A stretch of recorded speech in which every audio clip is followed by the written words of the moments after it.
let's see. Hello. Yeah, Dr. Sam. Yes, it's okay now. Yeah. Fine.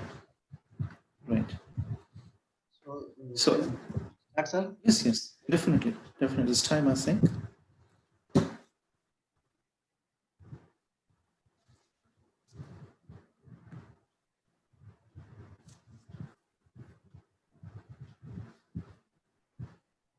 Good afternoon, namaste to one and all, and a warm welcome to this last day of this 5-day capacity building program on approaches to quality research paper writing in high impact journals. Our today's first speaker, Dr. Ajit Kumar Mishra, is already connected with us, and I formally welcome you, sir. So before we start, I'd like to welcome Dr. Rajesh Chakravarti, member IQSC and head Department of Chemistry, to moderate this session. Sir, without wasting any time, I hand over the session to you, sir. I welcome you, sir. Rajesh Chakravarti, sir. Thank you, Dr. Sambhu, and welcome back, Dr. Mishra. Dear participant, yesterday we had a scintillating session where Dr. Mishra kind of enlightened us with like various aspects of how to use the language actually.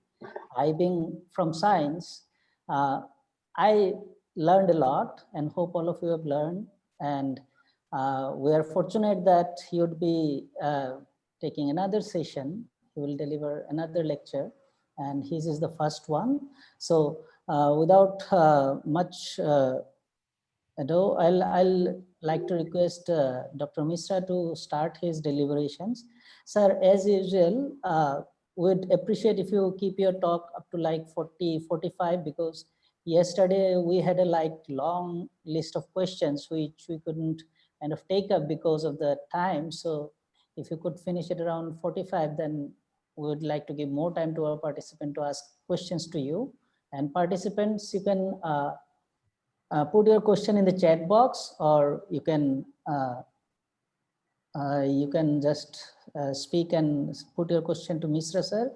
Only thing is that please don't unmute while the resource person is delivering his lecture. It kind of disturbs the concentration of the resource person. So I humbly request all the participants to keep their mics in mute mode. Thank you. And now it's over to Dr. Mishra. Thank you. Thank you, Dr. Chakravarti and Dr. Sambhu, for welcoming me again. And good afternoon to all the participants on board. So I think it's time for us to start, since we have just 45 minutes to go. And then we can take questions from you.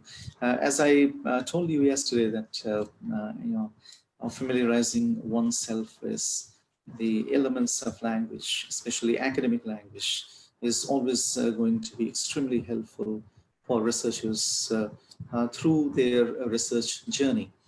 So it's always a good idea to familiarize yourself and keep familiarizing and keep discovering. So yesterday I talked about how we can start from words and then move to sentences, and then we will be in a position to create paragraphs independently, completely on our own. So that was what we discussed yesterday, but we could not take care of all those elements due to the paucity of time. But time permitting, maybe on some other occasions, I would love to discuss those things. I would love to, bring up those strategies that are involved in the construction of sentences, academic sentences and academic paragraphs, especially in the writing of quality research papers. So it's nothing else but a pack of strategies. So once you begin to learn these strategic moves, it'll be easy for you to understand the whole process, and then you can be comfortable with it. So I'll share the PPT with the organizers. They can ultimately share it with you. So today we're going to focus on a very interesting area, and that is abstract writing, title and keywords. So because this is one area that keeps researchers haunting, and it has been haunting researchers for a long, long time now, because most researchers, especially the young ones, find it very, very difficult to produce an effective abstract and to find a suitable title for their research articles. So before I start, just a quick a reminder of something that's not very, very encouraging. This is that only 2%, according to this STM reports, only 2% of readers read your research articles. So that's not a good figure. That's not very, very encouraging, because researchers put in a lot of effort while researching and then finally reporting their research to the academic world. But it's not very encouraging to know that only 2% readers read most of the research articles. There are exceptions which receive greater readership. Now, what does it mean? That means that there are a few things that we need to take care of if we want our readers to come to our research articles, discover our research articles, find them, and then get interested in them.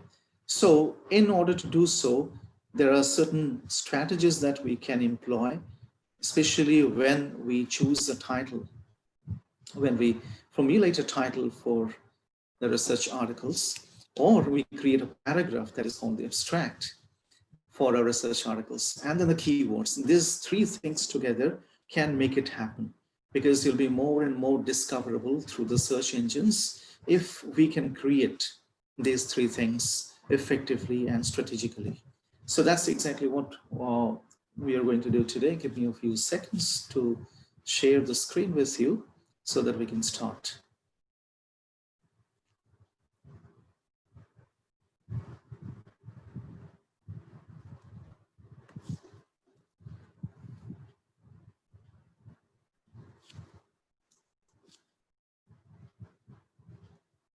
In just a few seconds, it will be visible to all the participants.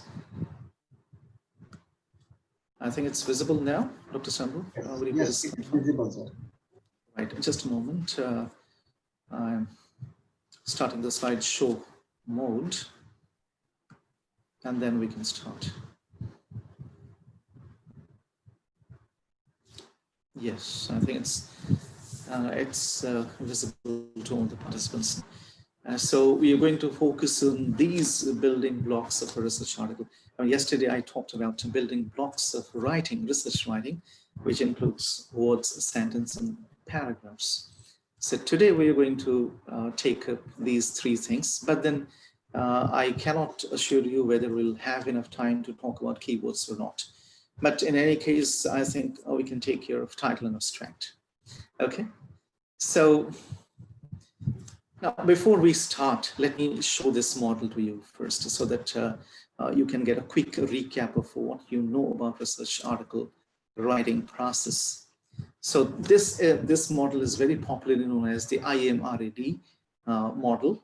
So you can see it right there, IMRAD. So are you familiar with the IMRAD model? Just a quick reply from the participants in the chat box. Just a few responses in the chat box. Yes, yes. Right. Quite a few no's and a couple of yeses. Right. Fine. Thank you for your responses. Most often, researchers do not familiarize themselves with this model. So IMRAD is nothing very, very special. I mean, it's the basic structure of all research articles. The basic structure of all research articles. Once you are familiar with this structure, it will be very, very easy for you to understand not only the writing process, but also the structuring, the strategical structuring process. So IMRAD is this. This is the basic structure of all research articles. I for introduction, M for methods, R for results. and D for discussion. Okay, discussion also includes conclusions, right? So there's a basic structure of all research articles. So you can see this narrows down, and this is the narrowest at the middle, and then it again broadens. So that is the basic structures. That means you adopt a broad perspective when you start to write your research article. Then you gradually narrow, you come to your M and R sections, your methods and results sections, and this is exactly where you are making an original contribution to the existing body of knowledge. So this is very, very important. The central report section is the most important contribution that you are making to the body of knowledge. So I for introduction, M for methodology, R for results, and is a structure word, therefore it is not capitalized. So this is a basic structure of all research articles. If you want to take a look at the extended structure, this structure can be extended a little, and I'll show you that extended model. Now, this is the extended model. So in the introduction section, if you want to add a special section called literature review, you can do that, but it'll still be under this IE component, that is introductory or introduction component. Then again, methods and results. All right. In the methods section, if you want to add a few, specific segments like sample and various other things, experiment and various other things, you can do so. You're absolutely free. You can go on extending this basic model from this to even this, no problems with that, and even beyond. So you can also have a specific conclusion section in this model. So that's the whole idea. So once you know that this is the basic structure, it'll be easy. You'll be in a position to start your research writing process. But beyond this, there is an even specific model that I'm going to show you, and that will make your task far more easier. Yes, look at this model. This model is very popularly called the hourglass model because it resembles the hourglass. You can see the hourglass shape, okay?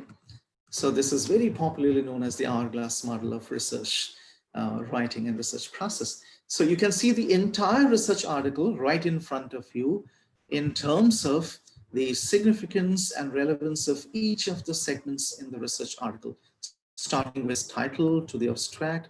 Then you come to the introduction segment, and then these are the most important elements of the introductory segment. You need to start with field establishment, then description of previous research, and a few other things. Okay, specific areas for research, and then you come to your research questions and various other things. You're stating your research aim to fill that gap. So when you're doing this, you can see you're gradually narrowing down. You adopt a broader step here, you're talking about the field, then you suddenly come to a certain knowledge gap in that field which you'd like to fill with your contribution to that field. So that's exactly where you're narrowing it down. And then you talk about your research methods, and then this is the original part of your contribution. This is the empirical and original part of your study or your report. And then once you have done that, then you can adopt a broader perspective and then try to link your research findings to the field and then to the wider body of knowledge. And then you begin the discussion segment. You come to these segments. So you take care of these elements and it will make your task very, very easy. You come to the conclusion and then you come to the references. So you can see the entire research article right in front of you. The critical components of research article right in front of you. Okay, so there's a question from somebody. It's from ONM. Okay, is it possible to make certain recommendations in the? Of course, I told you that. You can always expand this. You can talk about suggestions and recommendations. You can talk about limitations. You can talk about future directions or implications of your research. So you are absolutely free to do so. In the conclusion section, you can always do that. Okay, the implications of your research. For example, you can find it here. the implications of your research, okay? And then recommendations for future research. You can see it here. It's very much there in the discussion segment, okay? So implications for specific knowledge areas, and then significance for the field, and then recommendations for future research. I remember yesterday Dr. Pandey talked about how it's very, very important for researchers, especially the young researchers, to understand that it's important for each of us to make a significant contribution to the societal procedures as well.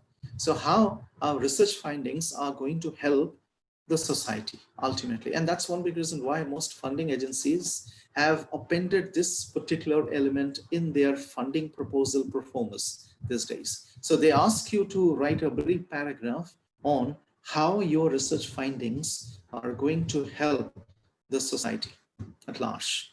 So that's very, very important. So what I mean to say is, once you are familiar with this diagram, this model, you can see the entire research article in front of you. Then you know what to do at which stage, and you're ready for that, or you prepare yourself for that particular. So that you do not look at the introduction segment as one independent unit. Rather, you break it into various parts so that you can take care of each of the parts in a focused manner. So starting with the field establishment. When you're doing field establishment, there is no need for you to look at the other segments of the introduction. So you can go to the other segments afterwards. So your entire focus will be on field establishment. So once you're through, then you can move to the next step. So these are the steps that all research articles, okay, irrespective of the disciplines they belong to or they associate themselves, they practice this particular model. They use this particular model. There may be a little modification depending on the basic nature of certain disciplines. For example, in humanities, especially in literature, the model is slightly different, but this is a basic model. Okay, even in humanities and literature, we talk about methods. It can be discourse analysis, it can be textual analysis, it can be content analysis, it can be narrative analysis, various things. So you talk about the methods, then you find the results, they show the results to them. So this is a basic model, okay? So it's going to help you extremely if you can familiarize yourself with this model. Okay, now from here, I'll take you to these important components because we're going to focus in these areas: the title, the abstract, and the keywords. Okay. So just a quick look at the title, abstract, and keywords. The title is designed to stimulate the reader's interest. I told you the STM report, it says that a large number of readers of research articles start by reading the title of an article. If your title is good enough, they will show interest. They'll then go to the keywords to find whether they can see any matching keywords for their own research areas, own research interests. So the title and the keywords are the most important things to start with. And then if they think, yes, there are certain matching keywords which match with my research interests, then they will think of reading the abstract. And if your abstract is written in a very good manner, very effectively, then they will think of reading the introduction and the conclusion. If they are interested any further, they will go to the methods section and then the results section. So this is how, a survey has been conducted into reader habits. Okay, how readers approach research articles, how readers read research articles. So this is how readers approach your research articles. They do not look at your research article as a complete product, as a finished product. They approach it in parts. And the most important parts are these: the title, the keywords, and the abstracts. And that's the reason why I decided to talk about these three parts. And this is the most important function of the title. And then the abstract, you all know, it summarizes the content. But most often, unfortunately, most researchers use the introductory segment, introduction of a research article as the abstract. They take a few, sentences from the introduction and a few sentences from the conclusion. They bring them together and they present it as the abstract. Most often writers of research articles do that. So that's not a good idea.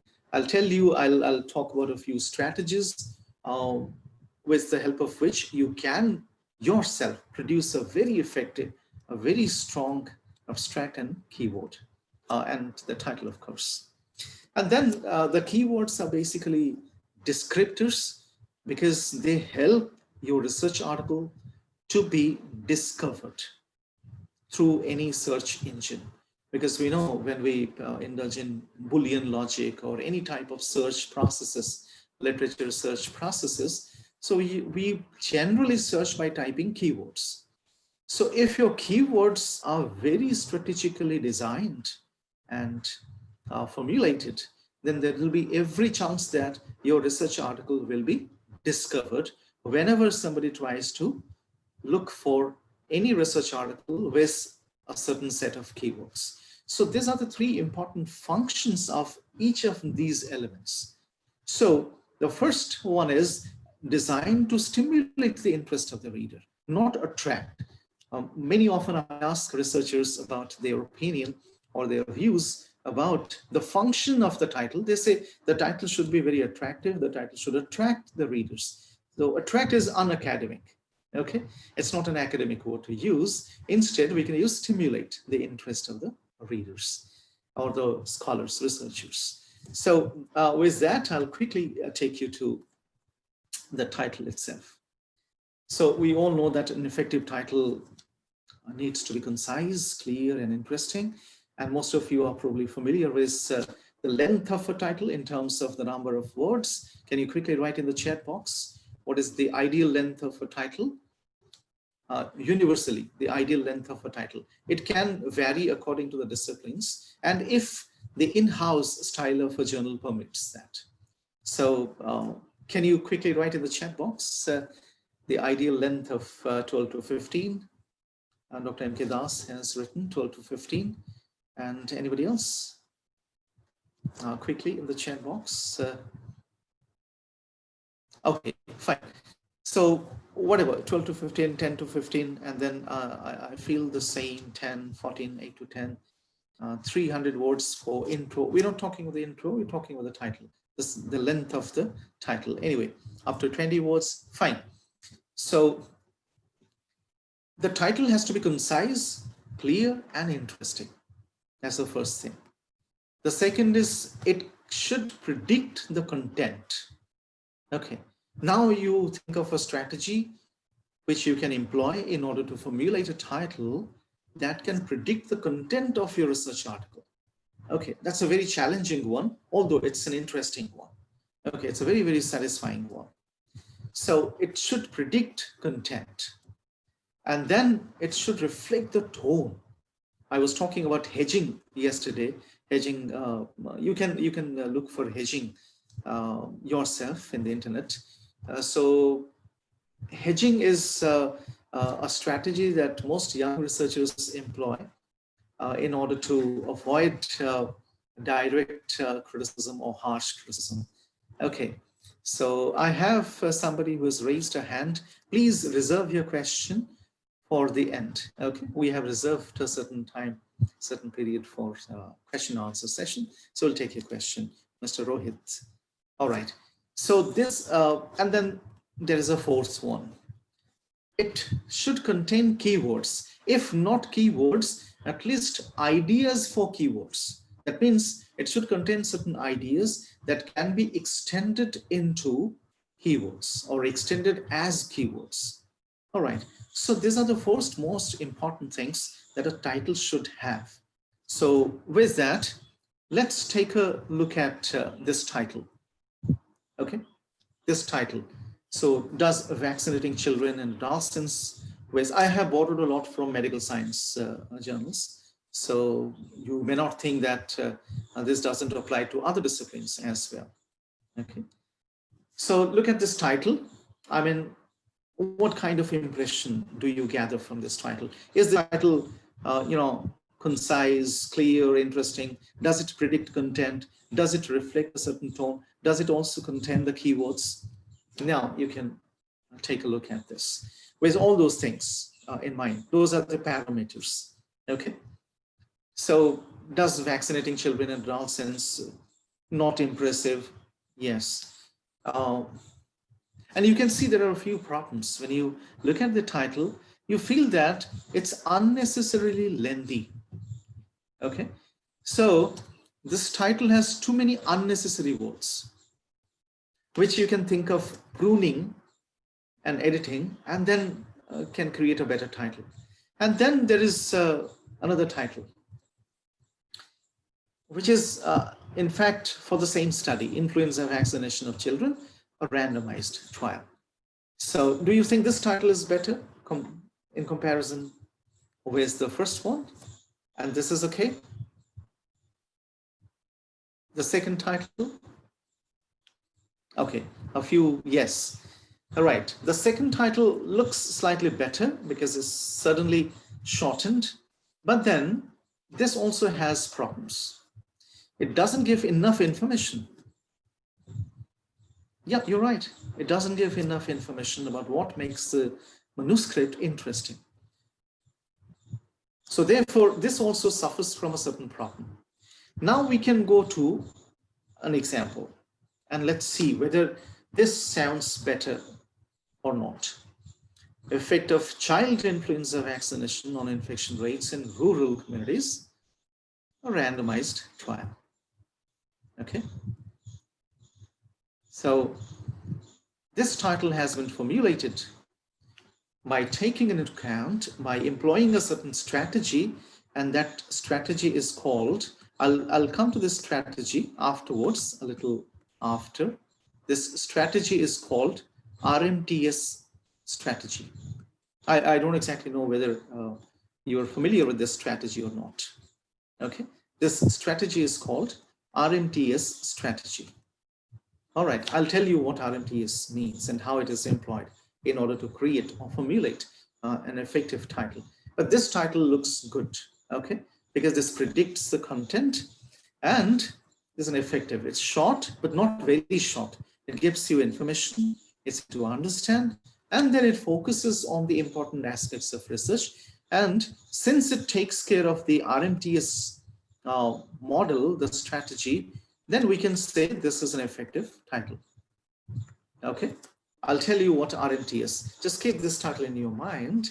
And then when I talk about RMTS, you can always associate that strategy with this particular title. So that's, I mean, just to introduce you to the idea of title, formulating titles.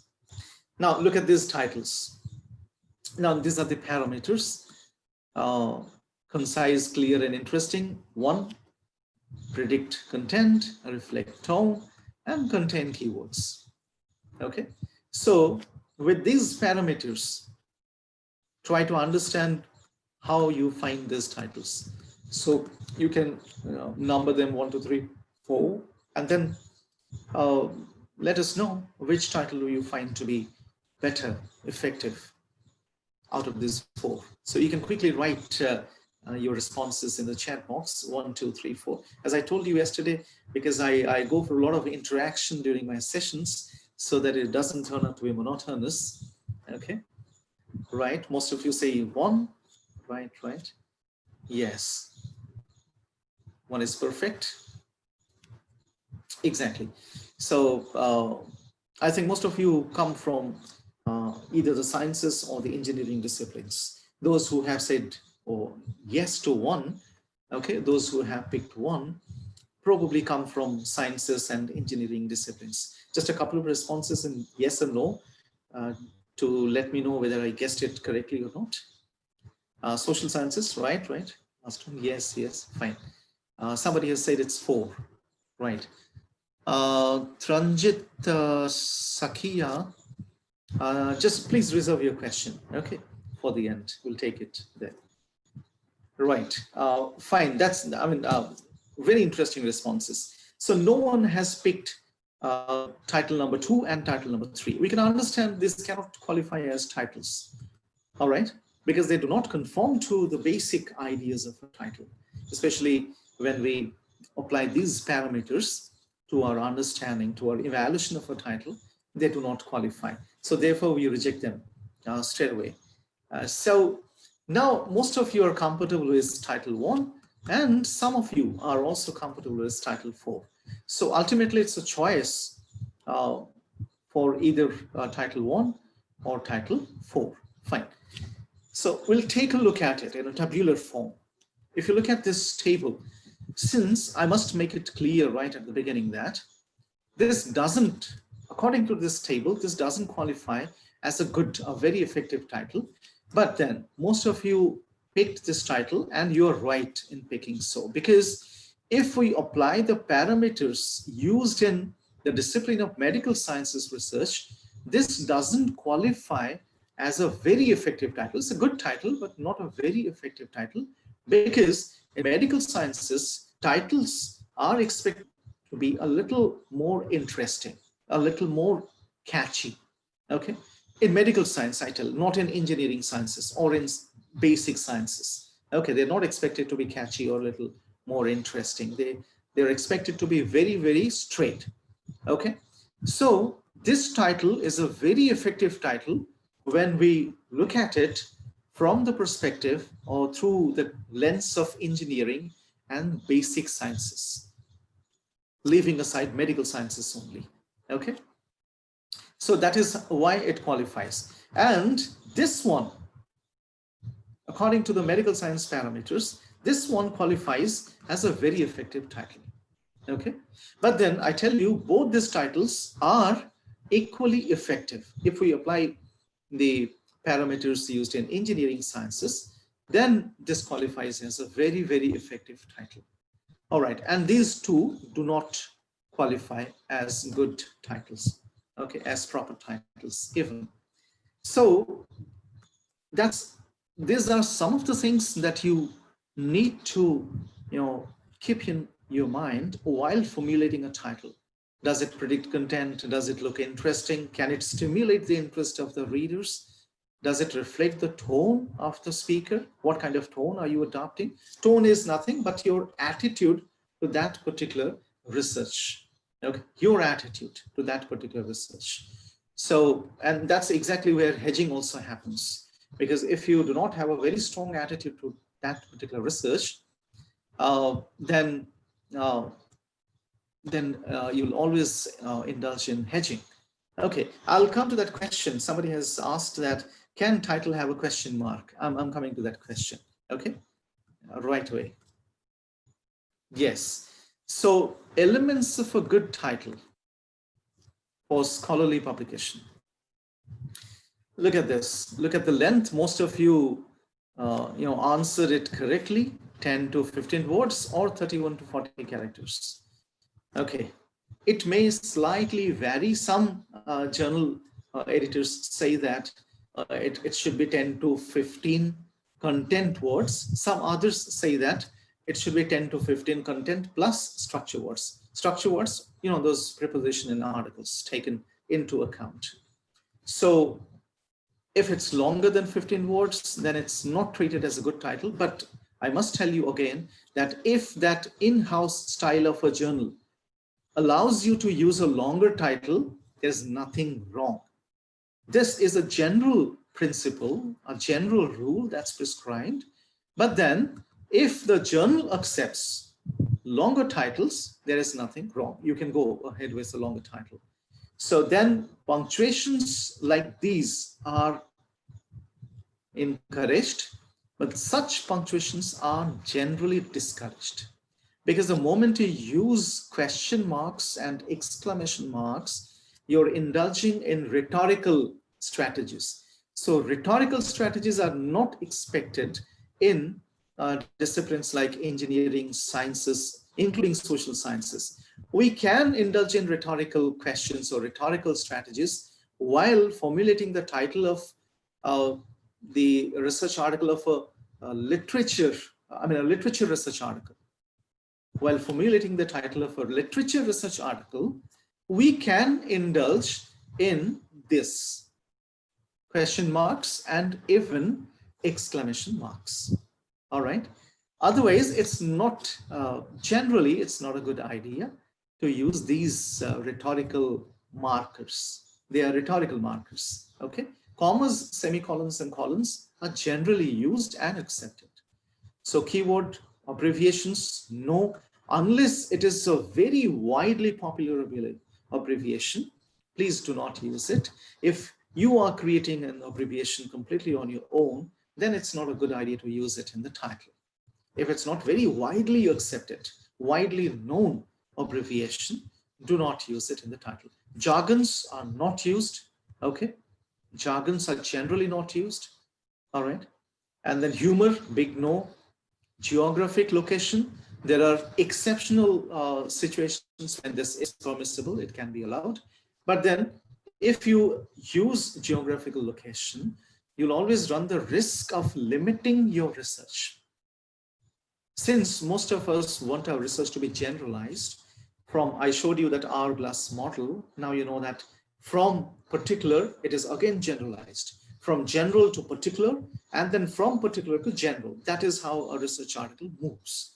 So the dissemination of research findings is done. So if you use it, then it will be your choice, but it's generally discouraged.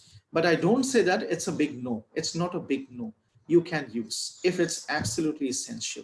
So you are the best one to decide whether a geographical location is required for your research article or not. And then correct grammar and spelling, we all know that it's, when we say grammar, this is not, you know, the grammarian's grammar. It is in fact usage, okay? The correct use of words. So it's more usage than grammar, okay? And spelling is, of course, a big yes. And then it follows the journal guidelines and then clearly states the point of the article. So these are some of the things that the critical elements of scholarly publication, especially the title. And now to the tricks, okay? So I have showed you a few things. I have talked about a few things. Now quickly to a few tricks that we can employ in order to formulate a good title, okay? Right, I'll come to your questions, Dr. Nath. Okay, jargon and humor. Okay, at the end of this session, we'll come to you. We'll take your questions. Well, you see, I talked about RMTS. This is R, this is M, and this is T, and this is S. So these are the four important critical elements of any study. And this stands true to all studies. All studies finally give you these four things. They talk about these four things: the topic, the results, the methods, the results, the sample. So these four things are the best things that you can include in your title in order to make it very, very effective. So see, meditation makes nurses perform better. This is the result. Your finding, your key findings, meditation makes nurses perform better. So this is result. And then this is your methodology, a qualitative analysis of what? Mindless meditation. That is your topic, and your sample is German nursing students. So look at this title, so nicely formulated. It gives you everything, all information any researcher would like to have. It talks about the result, it talks about the method, the topic, the sample. The topic, okay? So the topic, the sample, the method, and the results. So I don't tell you that this is the only way to arrange. This RMTS is not the only way to arrange it. That means R must come first, and then M, then T, then S. No, you're absolutely free, independent to shuffle according to your requirement and your choice. Okay, because you are certainly going to employ a strategy, but then if these four elements can be included in the title of a research article, that makes it absolutely effective. But then I don't tell you that every time you need to include all these four elements in the title of research articles. You can think of dropping any one or two of them. That's your choice, purely your choice. But then these are the maximum that you can include in the title of your research article. The maximum, there's nothing beyond this. All right, so you can think of dropping one or more than one of these elements while formulating the title of your research article. So, but then if you give information about any one of them, it still makes the research article, the title of the research article, interesting, stimulating. So that is formula number 1. Now I'll talk about formula number 2. So these two formulas are very, very popular. So let's see. This is formula number 2. All you need to do is to answer these questions. There's a template, okay? You just answer these questions. What is my paper about? You write down on a piece of paper. Designs, write down on a piece of, you do not worry about the structure of the sentence, the grammar of the sentence, no. You just write the answer. First answer it orally and then put it on a piece of paper. What is my paper about? My paper is about this, or this is a study of this and this. This is an examination of this and this. This is an investigation into this and this. Whatever, okay? And then you talk about the sample, who is studied, if your sample are humans, okay? Who is or are studied, and what is studied, if it's not human, non-human. And then the results. And you all know this because you have done this research yourself. So you know this. You're the best one to answer these questions. Just write down these statements on a piece of paper. Then with the help of these statements, create a single statement. And do not worry about any grammar, any structure. No, just create a meaningful single statement using all these statements. Okay. So that is how, these are the steps. Okay. For the recipe. So now once you answer, you find the keywords of your answers. Okay, this is a study of this and this. All right, that's a keyword. Study is a keyword, and those things are keywords. And then with the help of those keywords, build a sentence, a complete sentence. And then the next step is you delete unnecessary words, and then again delete non-essential information and reword. Your title will be ready. I'll quickly show you the example of that. For example, these are the answers given by a researcher to these questions. Okay, so I studied this and this, this and this, this. So finally, these are the keywords. These are the answers. What is my paper about? My paper studies whether X therapy can be any therapy, you can name it. My paper studies whether X therapy improves the cognitive function of patients suffering from dementia. X therapy means one particular therapy, whether it improves the cognitive function of patients suffering from dementia. So that's yours. You're very clear about it. Okay. My study is about to see how people in this particular location behave or show a certain type of attitude towards soft drinks, cold drinks. It can be anything. So you just write it down, and then on the basis of these answers, these keywords are derived. X therapy, you know, this X therapy, and then randomized trial, keyword, 40 cases, 6 cities in Japan, keyword, and then cognitive function, you see, improved cognitive function. So these are the keywords derived. Now, with the help of these keywords or phrases, a single sentence can be written or formulated. See, I'll show you that. These are the keywords. And this is the single sentence. It's a single sentence. It runs into many lines, but it's a single sentence.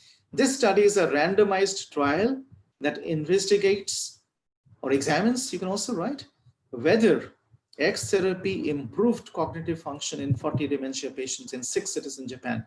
It reports improved cognitive function. And look at the number of words that you find there. Okay, now you have this single sentence, and this has everything that your paper has talked about. Your article has everything. So in just 2 to 3 lines, you have, extracted the gist of your research paper. And now you are going to create it, formulate a title out of this gist. How do you do that? The first thing, if you remember, drop the unnecessary words. We'll take a look at that. Look at the unnecessary words that have been dropped. This study, we all know that a randomized trial itself is the name of a study. It's a type of study. So there is no need to say that randomized trial is a study. So study becomes redundant here. If you remember, I talked about redundant expressions yesterday, unmarried bachelor. So this is unmarried bachelor. So you drop redundant expressions. Randomized trial. So when it is a randomized trial, it's definitely going to investigate something. So there is no need to write investigate. Okay. So this is how you prune, you drop the unnecessary words. Now you have 18 words. After the first step, after performing the first step. So a randomized trial of X therapy for improving cognitive functions. And now we'll go to the next step. Again, non-necessary information. We'll see how it is done. See, non-essential information have been dropped. For example, from 6, if you think, as I told you, from 6 cities in Japan, if you want to locate your research findings in a broader perspective, okay, if you want to generalize that the same X therapy can be extremely helpful for dementia patients, because if you use 6 cities in Japan in your title itself, the readers may not be interested. Okay, it's a study of Japanese cities. Then I am in Brazil. Then how will it apply to my country, my location? So they may not be interested right away. You can talk about the 6 cities in Japan and in your methodology section, in your choice of sampling methods. But then it's not a good idea to use this information in the title. So you drop it. And when you drop it and then reword or rephrase, what do you find? You find this. Randomized trial of X therapy for improving cognitive functions. And then 13 words, and then you reword it, and then this is your final title. X therapy improves cognitive function. Result, in 40 dementia patients, that's your sample. Okay, cognitive function is a study, improvement of cognitive function. It improves results. And then you come to the methodology. So it doesn't follow the RMTS formula in that order, okay, where you find the methodology at the end of it, a randomized trial with the help of a column, a randomized trial. So as I told you, you can shuffle these RMTS elements according to your need, your requirement, and your choice. You're the best one to decide that. Now you have a 12 words title. So you can try this strategies, this formula in order to create an effective title. But then the whole idea, I repeat, that if we can include all these elements, these RMTS elements, it will be really, really good. But it's not necessary that you include all 4 elements in your, yes, you can remove definitely 40 dementia patients. You can remove 40 here from here, and then you can make it dementia patients, a randomized trial. Fine, definitely. No, definitely, there's no need. I mean, this is taken from an already published article. Therefore, I did not change anything, any element in that title, but there is absolutely no need. You can change it. Okay, so you can always do that. Well, that quickly brings us to, I think we have already crossed the time limit. Dr. Shambhu and Dr. Chakravarti. Can I quickly show a few things and then I will take the questions? Yes, sir. Okay, thank you. Right. So, look at this abstracts, the nature of abstracts. You need to determine the type of abstract that you're going to formulate, create. This decision is based on the discipline that you profess, okay, that you practice. So, for example, there are structured abstracts, there are unstructured abstracts. You know the difference between this? Most basic researchers, they use structured abstracts, okay? Most experimentations, so experimental researchers, they use structured abstracts. There is no big difference between structured and unstructured abstracts. In structured abstracts, all these segments are presented with a heading. That means you find these headings there: background, aim, method, results, and conclusion. These are the 5 key elements that you find in most research abstracts. In most abstracts, okay, with exceptions of social sciences and humanities. Okay, I'll come to humanities and social sciences. These are the 5 key elements. So that means all research abstracts, all abstracts, in fact, have these elements, whether you use the structured form or the unstructured form. Okay, the unstructured form of abstract writing is the most popular one. The structured form is not very popular. Okay, it is limited, it is restricted because it's very, very specialized. Specialized in the sense that experimental research findings are reported following this pattern, this type. I'll show you an example of each. This is the example of a structured abstract. Okay, you can see background, aims, method, results, and conclusion. Okay.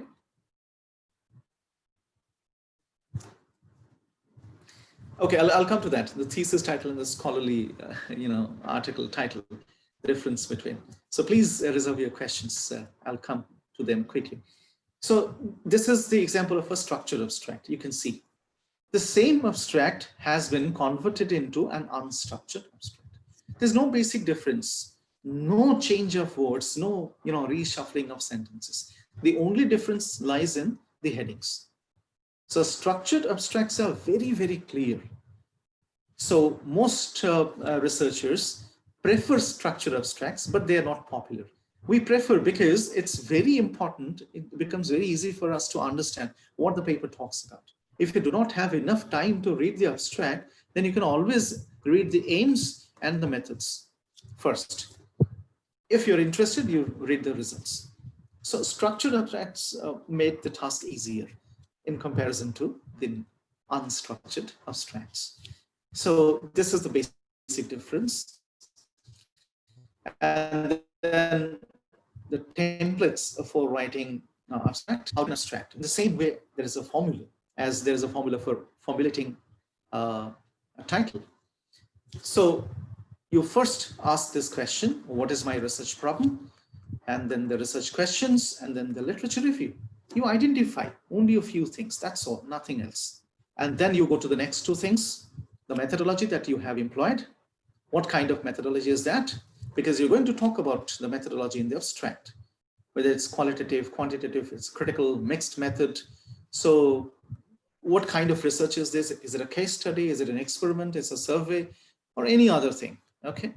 So, and then you go on doing all this. I'm going to share this PPT with you, and it will make your task easier so that you can, read all these stages at ease, and then you can understand. And then your analysis techniques, data collection, various other things. You talk about these things and write down a few keywords, nothing else. 1 sentence or 2 sentences, just that, nothing else. And then the results and conclusion, the same. So just a basic template. It's a universal template to formulate an abstract out of a research article. Okay.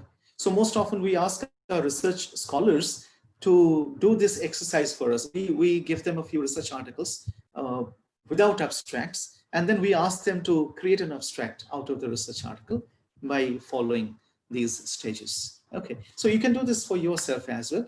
After a few rounds of practice, you'll be very, very good at this, especially the young researchers. And then we come to the other type of abstracts, informative abstract or descriptive abstract. If you're practicing sciences and engineering disciplines, then we go for informative abstracts. Informative abstracts means they have background, aim, methods, results, and the implications, conclusions. They give information about all these areas, informative abstracts. In sciences, and when I say sciences, I include all sciences, okay? But this time I do not include social sciences, okay? Pure sciences or basic sciences. And then descriptive abstracts are very popularly used in social sciences and humanities. For example, in literature, in literary abstracts, all these 5 elements, information about all these 5 elements are not present. information about only 3 elements are present, the first 3 elements. I'll show you an example quickly. This is an abstract, okay, from linguistic sciences, okay. And you can see, neuro-linguistics and computational linguistics. So you can see this abstract is informative. On the right panel, you can see that it gives information about all these things clearly. But look at this abstract.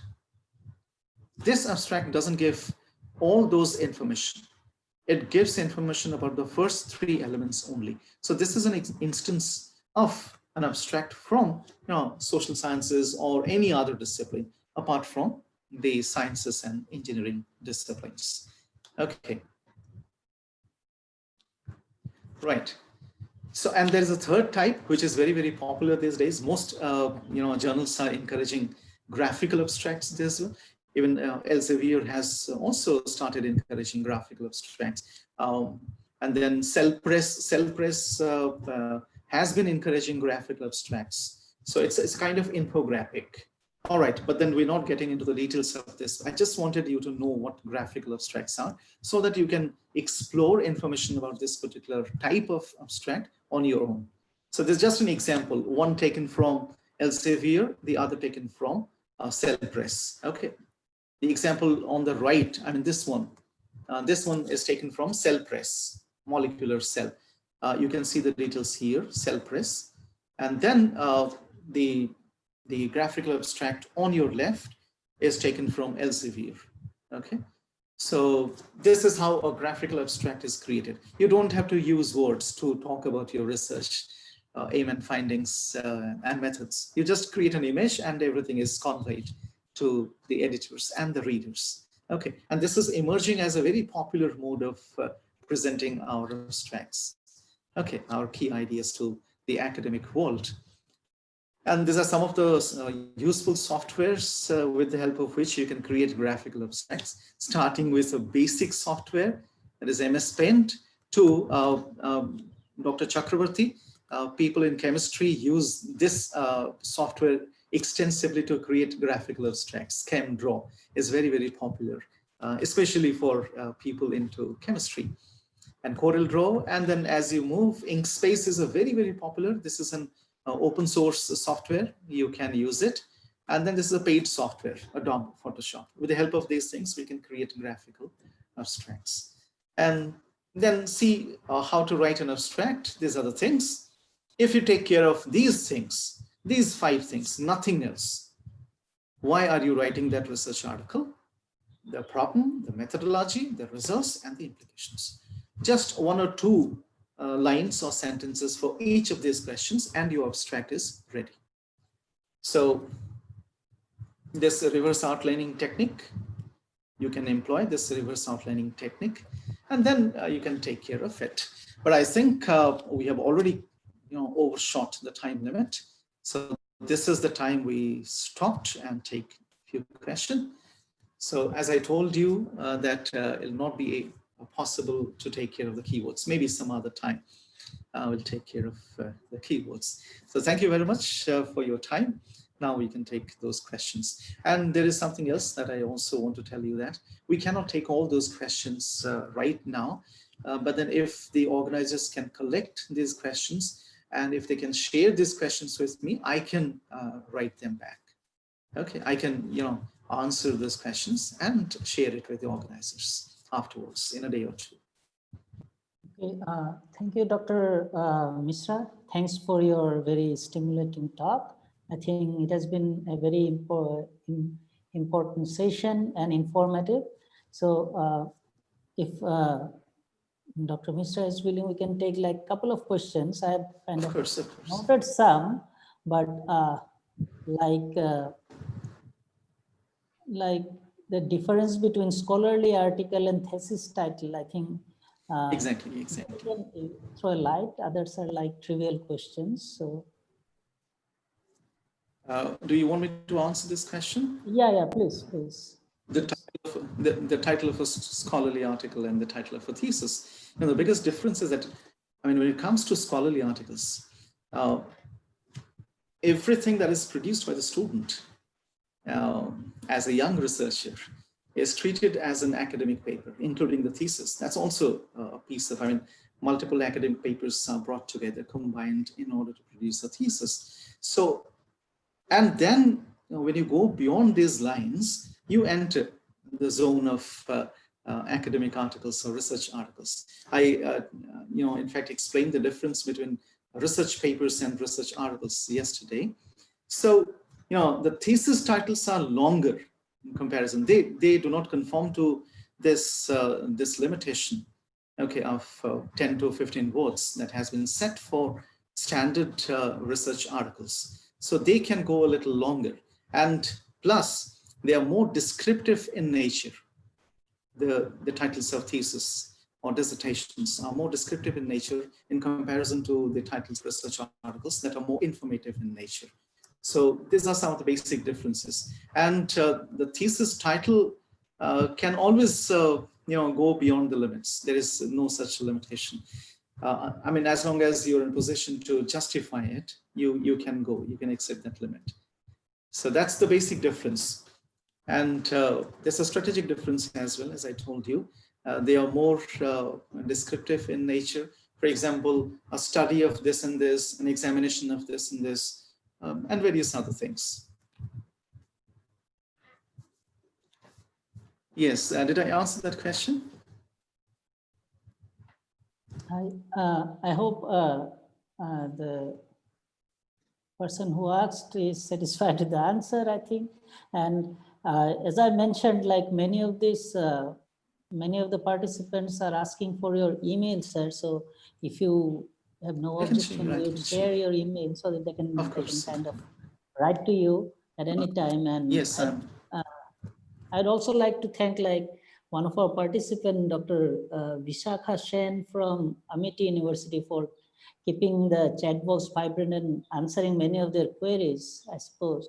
So thanks, ma'am, for helping us out here in the chat box.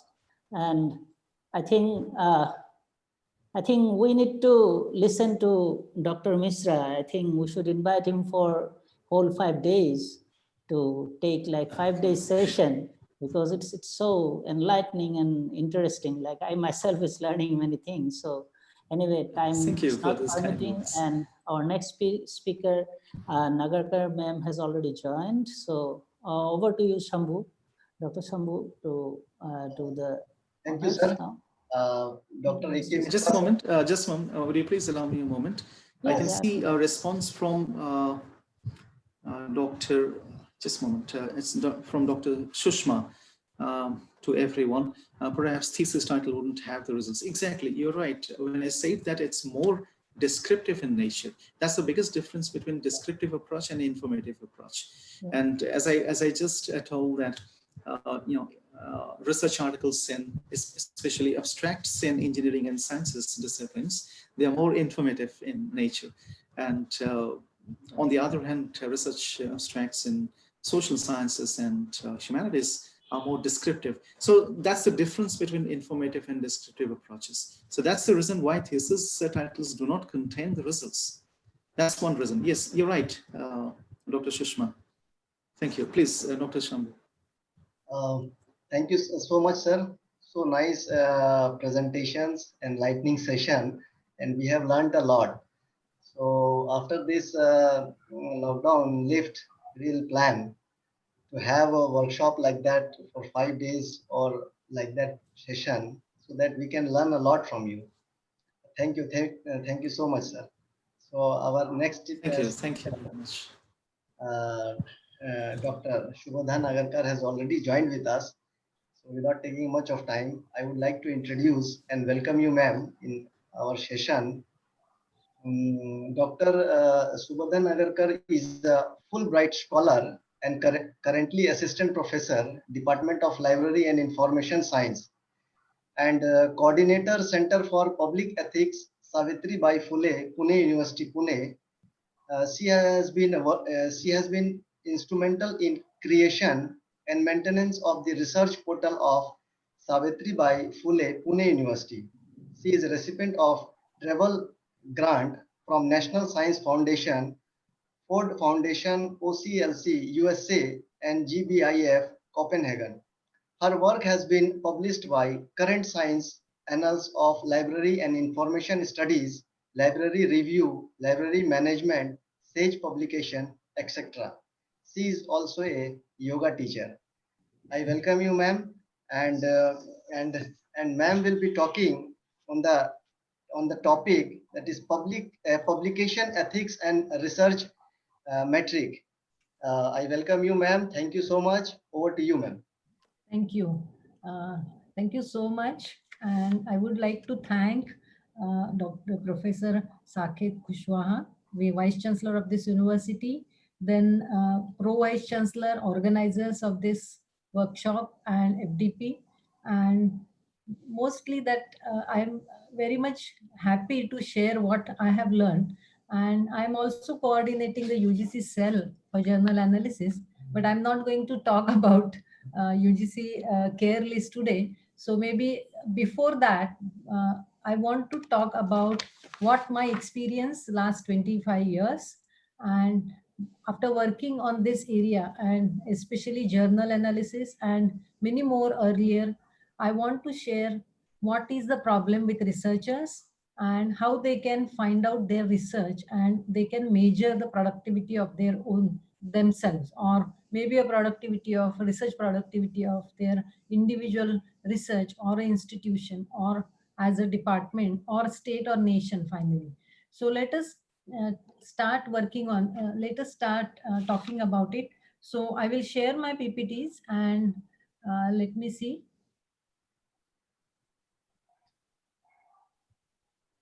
Can you see? Yes, yes, Yes, I ma'am. ma'am. hope they are visible. Okay, I will start with research metrics and then I will come to the publication ethics part. First, because I have seen the contents of this workshop, that it is majoritarily writing papers, and just now what Dr. Mishra said, and he must have talked about various research methods in various fields of research. So once you have done a good substantial research in your laboratories, and now you want to publish, so you have learned that technique also, how to write a paper. Now you have published a paper in good journal. Now what next? So I want to know where is my research, where my research stands in the world, who are the people who are referring my papers, whether I have received citations or not, where I can where I am in the world, or who are the people like minded working on the similar area where I am working. So all these questions, let us take. I have two parts in of my lecture. First is research metrics, and then what I am going to caution researchers about the predatory journals. Then ethics in research. I don't know. Earlier, anybody has talked about it, but let me cover in very short time that ethics in research and principles of ethical publications and publication misconduct. So what I'm going to share with all of you, that what you should not do basically. Earlier all lectures must be what you have to do. Now I will share something what you should not do about when it comes to the publication. So let us see first part, that what is the publication. This is a very very basic I want to share with all of you.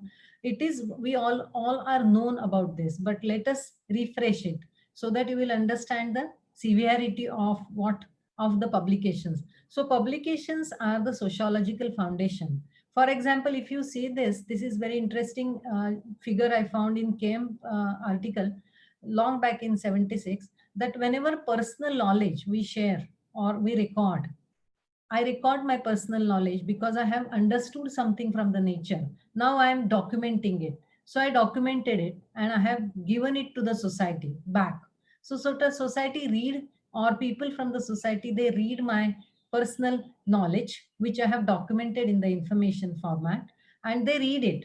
Then there are commentaries on that particular thought, whatever my thought is. There are commentaries and people comment on it and they write their comments and their own research or their own thoughts.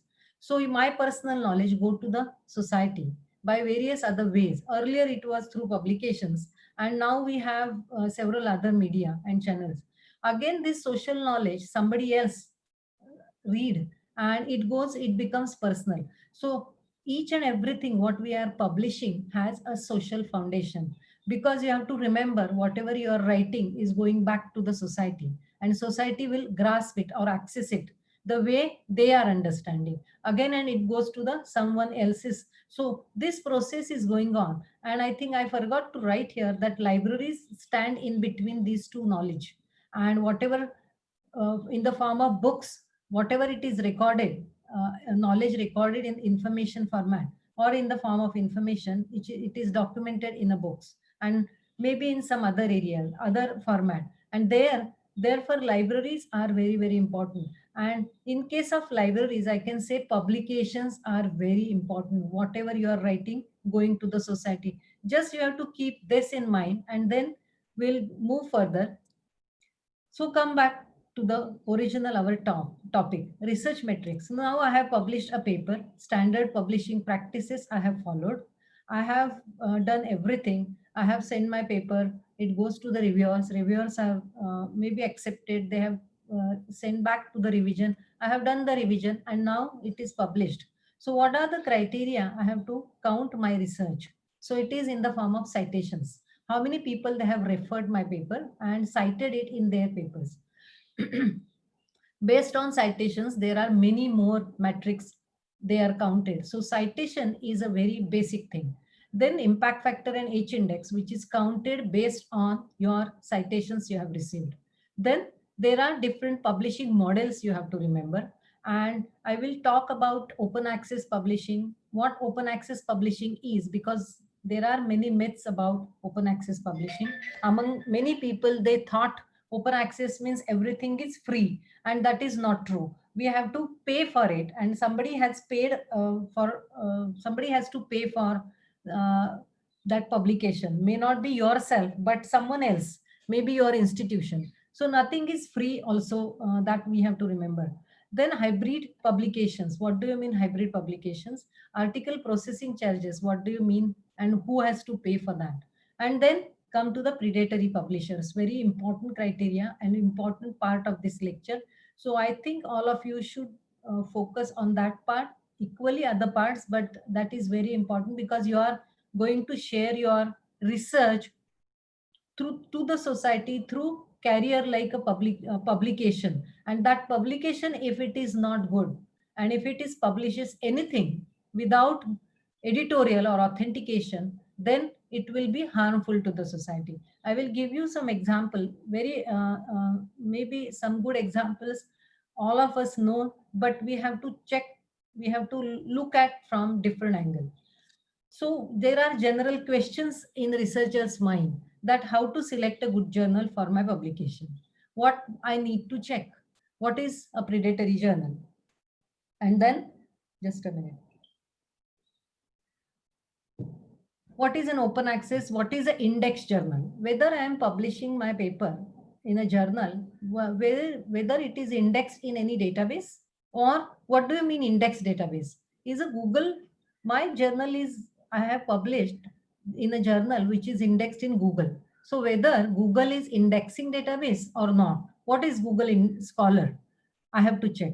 Then Google Scholar citations are valid or not, and what is the publication misconduct. So I have many questions when new researcher, those who have started research recently, or maybe PhD student, and they it is their first publication, so they have these kind of questions in mind.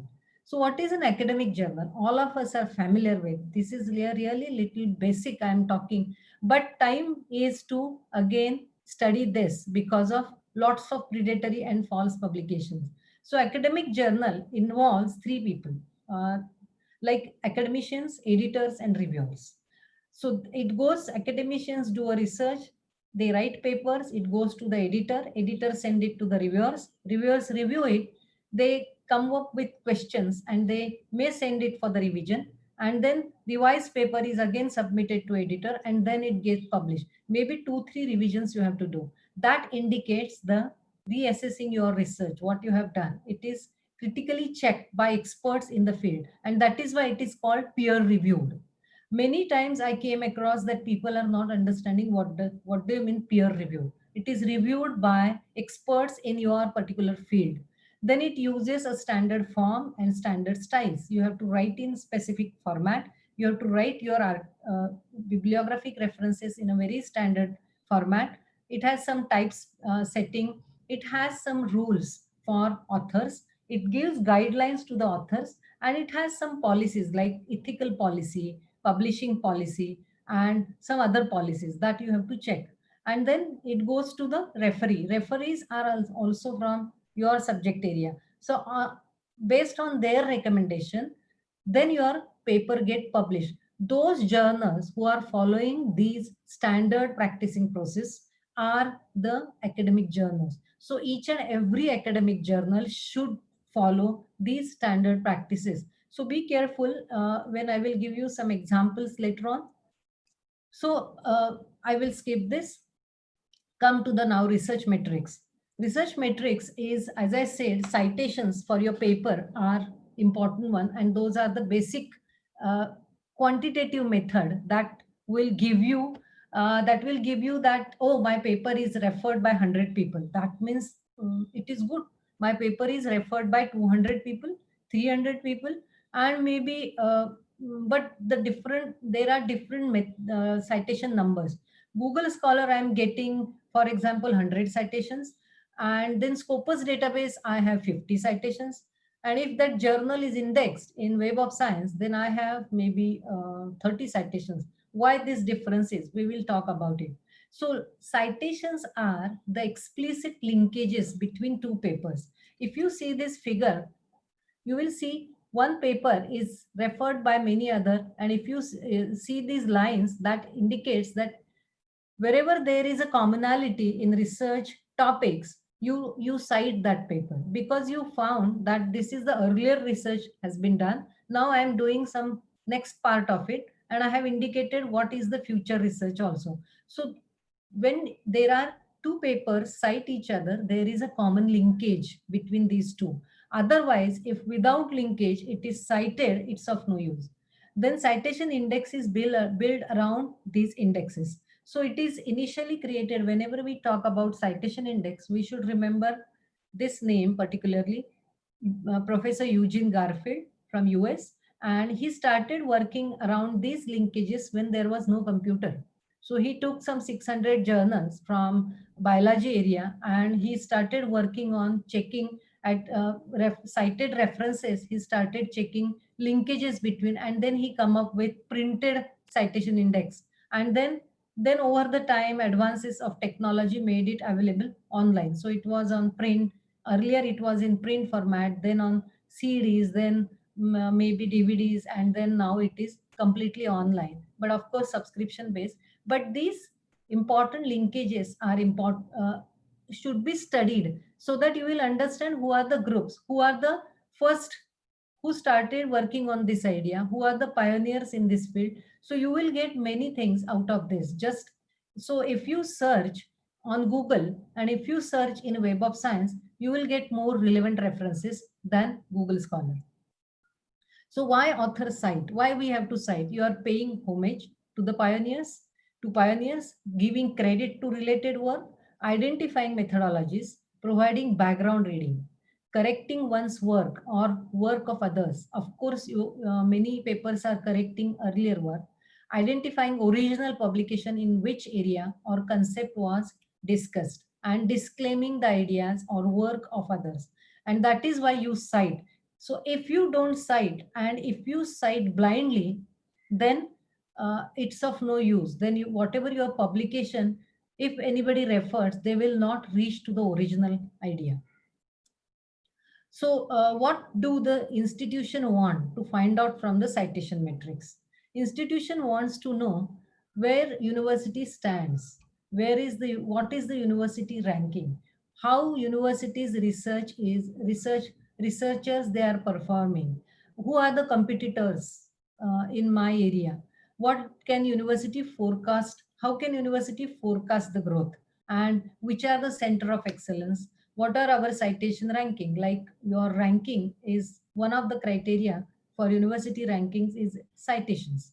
And what is the influence of our research, what are the most influential paper, and who are the top researchers. Based on that, many things can be forecasted. But one thing everybody should remember, this is based on just numbers. Many times it doesn't indicate the quality. And that is why Eugene Garfield himself in 1983, long back, cautioned all academic community that only citations should not be the criteria. For it is, the earlier name was this citation matrix, it was not citation index. Index was to locate the relevant information, not the numbers, that how many times it is cited. Many good papers may not be cited because that person is on that particular work is working at very narrow area, may not be necessary others are. That doesn't indicate anything, especially if you take a field arts and humanities, social sciences, especially arts and humanities. You will not get many citations because individual is performing that particular art or writing in particular language, so you will not get citations for those areas of research. So but still citations are counted right now. It is one of the criteria for ranking the universities. Which are the databases then I should refer? Citation databases, there are two: Web of Science and Scopus, which are authentic one, and we are saying that good journal of number of journals are indexed in these two databases. So Scopus indexes some 25,000 database journals, whereas Web of Science index some 11,000 to 12,000 journals. This number every update varies. So measuring criteria, citations. Based on citations, there are many metrics and many kind of measuring criteria came up. First was impact factor, then H index, I10 index, SJR, SNIP, now site score, and there are many more will come in future. But these are the basic which we are familiar as a teachers, that impact factor, because it is asked in our API. And then H index, it asks always in many kind of reports like NIRF report or NAC report or any many other university reports. For anything that you need to show what is an H index of a particular institute or for particular user. So let us see one by one. So be aware, in between I'm going to caution you uh, about bogus kind of thing, like a predatory nature of those kind, all these measuring criteria. So in case of citations, can you see what is missing in this? There is a year missing in these three references. If there is no year mentioned, that means these papers are not existed at all.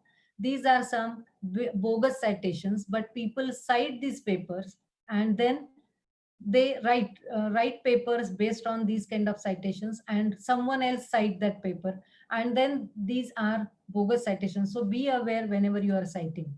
This is another example.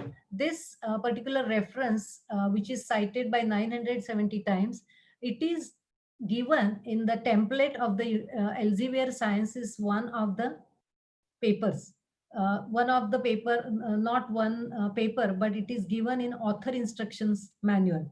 So in that author instructions manual, they have given how to write a citation.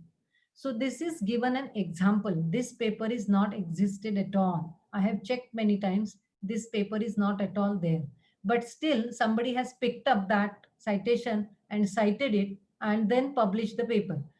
So that paper is again cited by someone, again cited. So this citation has this paper which is not existed, which is, we can say, phantom reference, is cited by 971. Now I don't know how many times it is cited. So be aware whenever you are citing, go to the original paper. Otherwise, do not cite. Now impact factor, which is based on again citations. If you see this example of health economics, which is published in 2009. So let us see how it calculated. So impact factor is calculated based on earlier 2 years data. So if you take the journal where this particular journal published, how many articles published in 2007 and 2008, and some of that, and then how many times these articles published in A7 and 8 are cited in 2009. So if you get that number 366, if you do this if you divide this, and you will have impact factor of the journal. That means it is based on earlier 2 years data, not before that. So, and who is the agency who assigned this? Again, what I said, Eugene Garfield, who started this, his company, which is now Clarivate Analytics. Every year they publish. So if you see in this case, 2009, this 2.011 impact factor is for the health economics in 2010. That means it is published 1 year later, so that people will get time to cite and it get published. So 3 years window period is always there, and it is published by Journal Citation Report by Clarivate Analytics. No other agency is publishing impact factor. And if you come across like this, they are all false impact factor. There are people and there are companies who take money from you and they give you some impact factor, and then they give some name like universal impact factor or site factor, cosmos impact factor, or there are many more names you will get.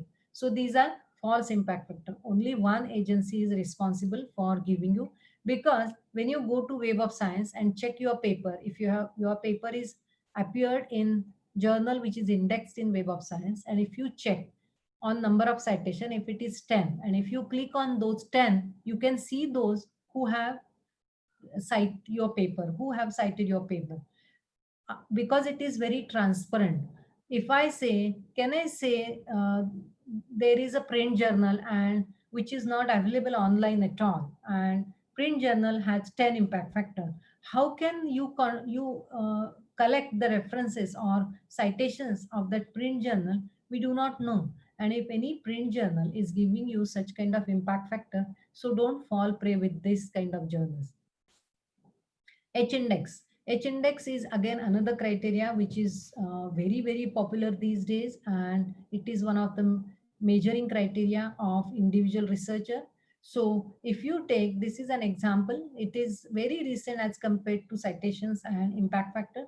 It was started by George Risch, and that is by H-index in 2005.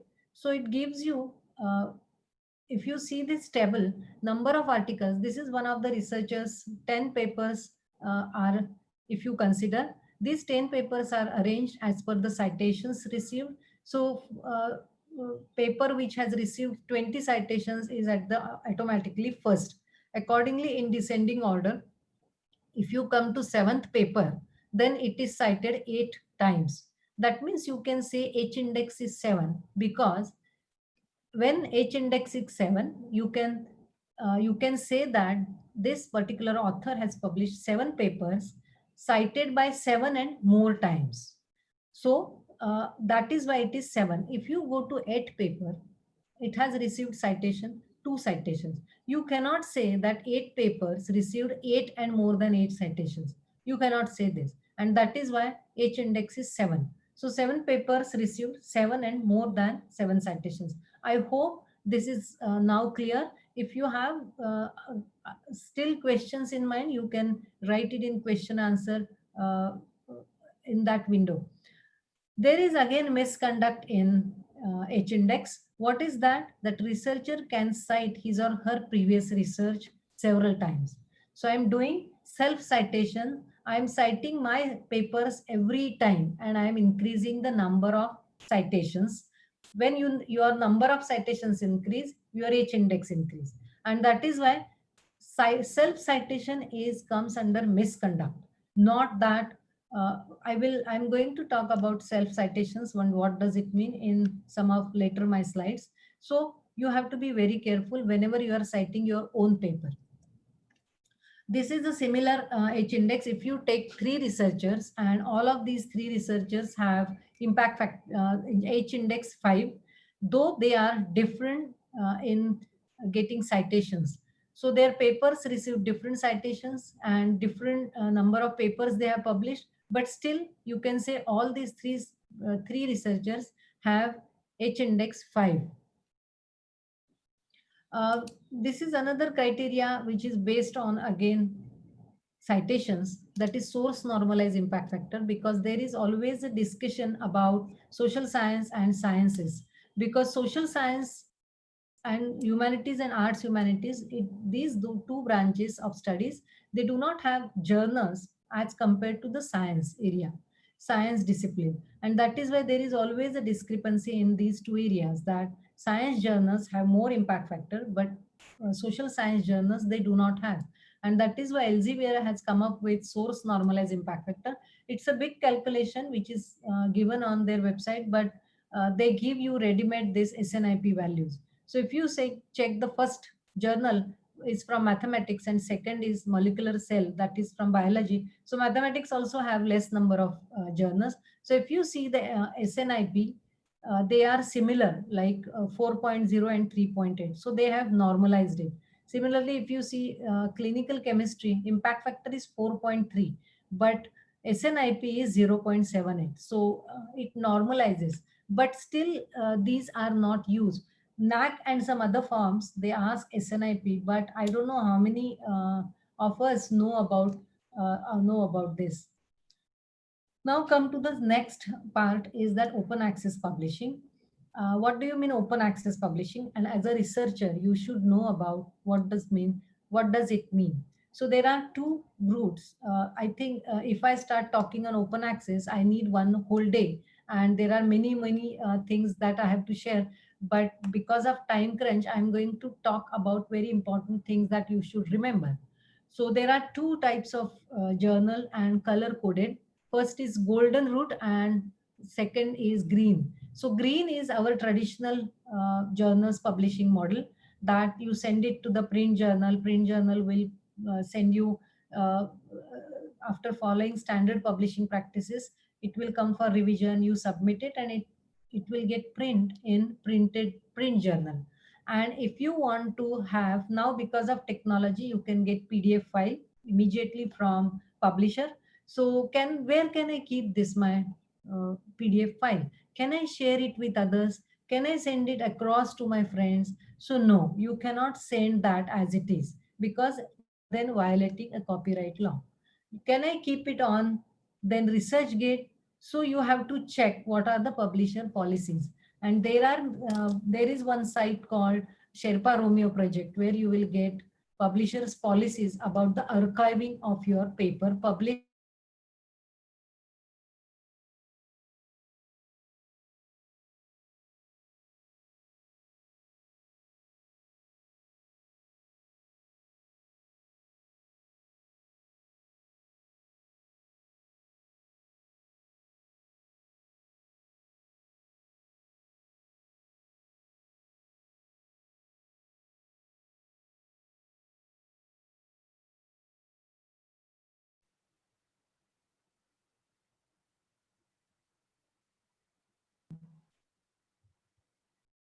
Dr. Sambhu, is there a problem? I think Nagarkar ma'am Yes. has been muted, I suppose. Due to low connectivity, madam has lost his connection, but she has joined again. Okay, we are back. Welcome back, ma'am. Yeah. Now let me continue with this. We have some rainy season here, so sometimes my connection will go off.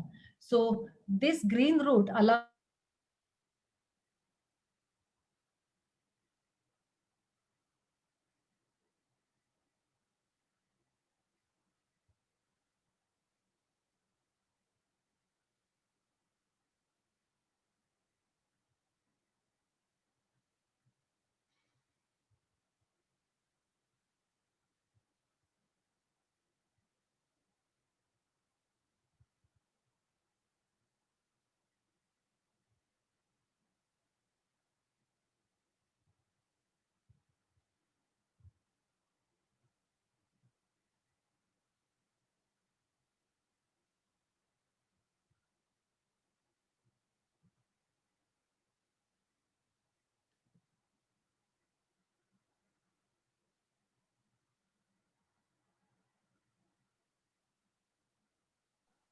Dear participants, please bear with us.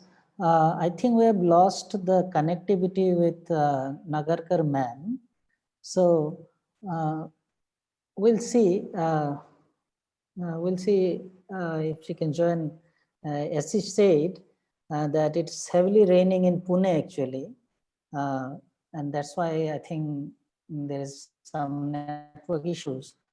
So in the meantime, like just to kind of fill up this break, I have just noted some of the questions, and I think we can discuss those things. Like someone, Sanjeev Mohanty, kind of question that if like each paper is cited 7 times, what is the each index? I think it has been explained by Nagarkar ma'am. It's basically like say your H index would be 10 if you have at least uh, 10 papers which are cited more than 10 times or that. So it's like 10 or more. So that would be H index. So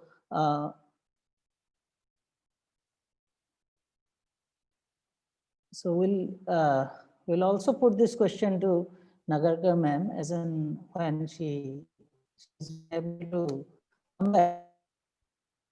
So one question earlier I noted from Mumtaz, what is the difference between peer-reviewed journal and refereed journals? But in my personal view, what I think is that they are quite similar.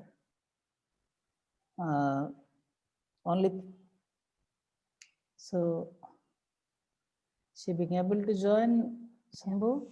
Yeah, Sambhu? ma'am is joining. Yeah. Okay, so ma'am, Have welcome I- back. Yes. So what was the question you were talking about, Rajesh ji?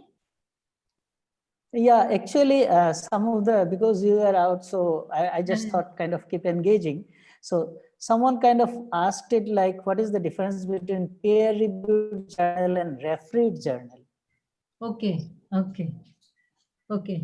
Actually, both are similar, no problem. But peer-reviewed Yeah, and refereed journal, refereed means they have editorial board, and peer review is also editorial board. yeah. So there is no journal. I don't know. There is unrefereed journal is there. Always, if there is a journal, there should be someone who check your papers and check your quality of the research. But good question, because many people have this problem. They always ask Yeah. this question because two different terminologies people use, and Yeah. basically in our NAC and API applications, such kind of words they write, and that is why I many. think, I think, ma'am, the confusion has been created partly by UGC and NAC because they mention it like peer-reviewed oblique refereed journal. So Yes. people take it as a two different thing. I think on your part, being kind of the care list manager, your universities, I think you should address this issue. And there's Okay. one more question. Just I'm just query like that's a very interesting question from Sanjeev Kumar. Like Uh-huh. how does like I think the essence of the question is like if my paper is cited by Nature or Okay. Science, like very high impact factor journal, Yes. and again by an ordinary journal, it Huh. counts as one. The citation counts as one, but Yes. just think of it like a Nature citing my article Yes. is Of much more course. precious than Yes. a ordinary journal. So Of course. how do they Of course. distinguish between these? There is no distinction. That's why I said it's just the number. And that is why Garfield has cautioned everybody that don't take this for any kind of measuring the research. If your paper is referred in Nature and if paper is referred in any kind of journal, the same. You will not have, we in our system, we don't have that kind of differentiation at all. That is the problem. And at many places we have that kind of problem. So accepted, but it is a proud that individually you should have very proud that it is referred in Nature, and very, because actually a good question, when Eugene Garfield built up this citation index, his concern was that only, and he built it because for the libraries to purchase good material. So you can check who is referring my paper, and who referred my paper, whether that his or her paper is published in good journal or not. So it goes on like that. So if somebody's paper is referred in Nature, who is that person who referred? Is that person from my area, an expert and stalwart in that area? Then it is really good thing. Again, in which journal, in which category, whether it is a research paper, editorial, what type of article, and that matters a lot. So it's a really good question, and original concern of Garfield was the same. So, but we don't have in our system, when we have a huge population, we can't differentiate that.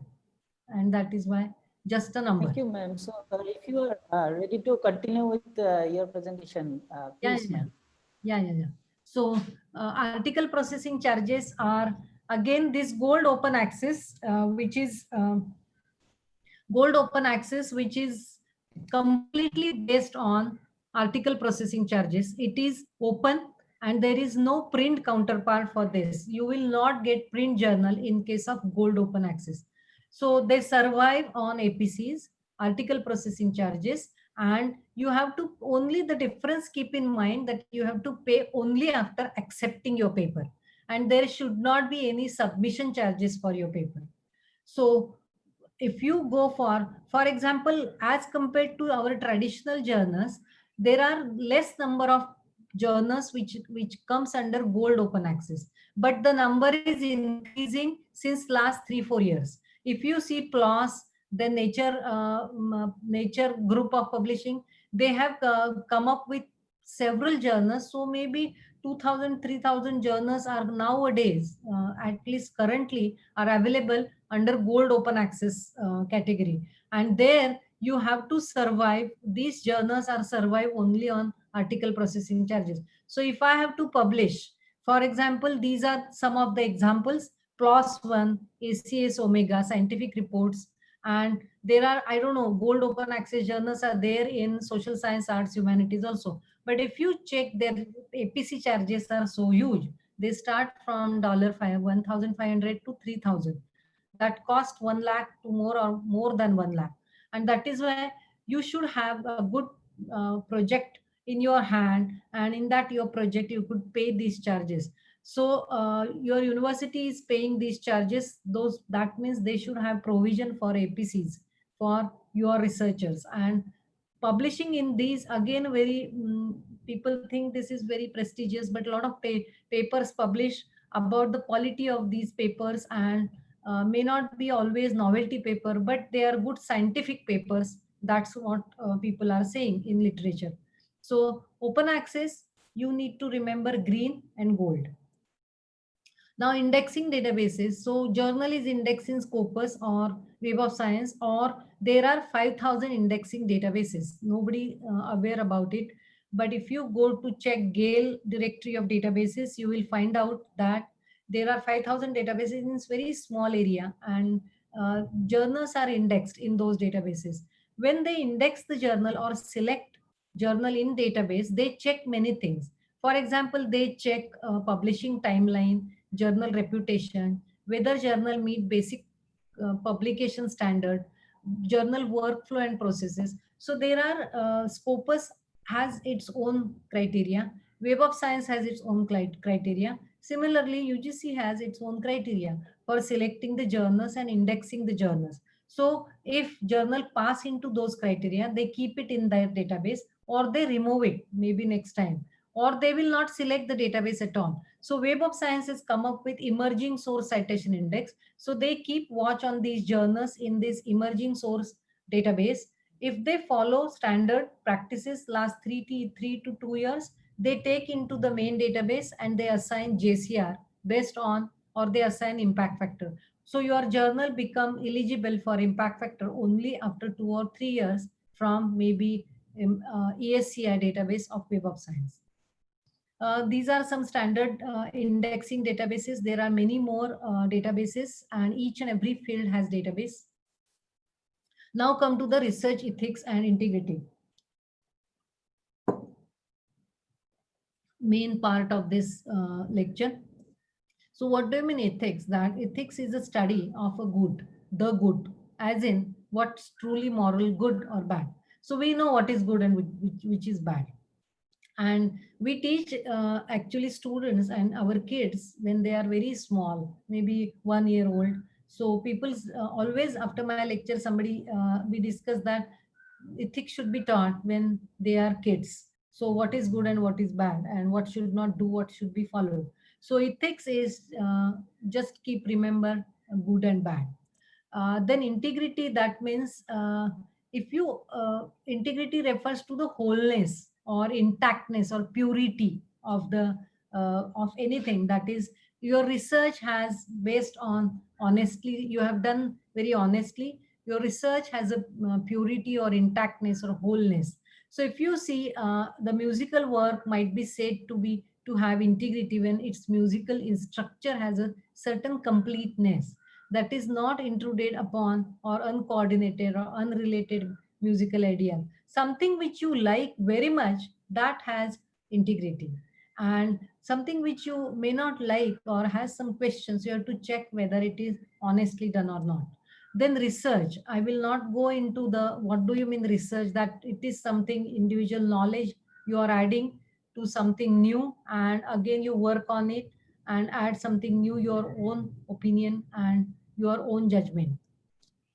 Research integrity, when integrity and ethics we have learned, we have checked what is good and what is bad. So research integrity means every research should be followed and carried out very very honestly. It should be based on ethical, it should have very good ethical base. And that is why it may be defined as an active adherence to the ethical principles and professional standards essential for the responsible practice of research. Now again remember, whenever you are doing research, whenever you publish, it goes to the society. And if it is not done with honestly, what will happen to the society? And we all are witness of this pandemic situation. All of us are, it's like pandemic, and what WHO said is more infodemic. We have so much of information every day that we do not know actually how coronavirus is spreading.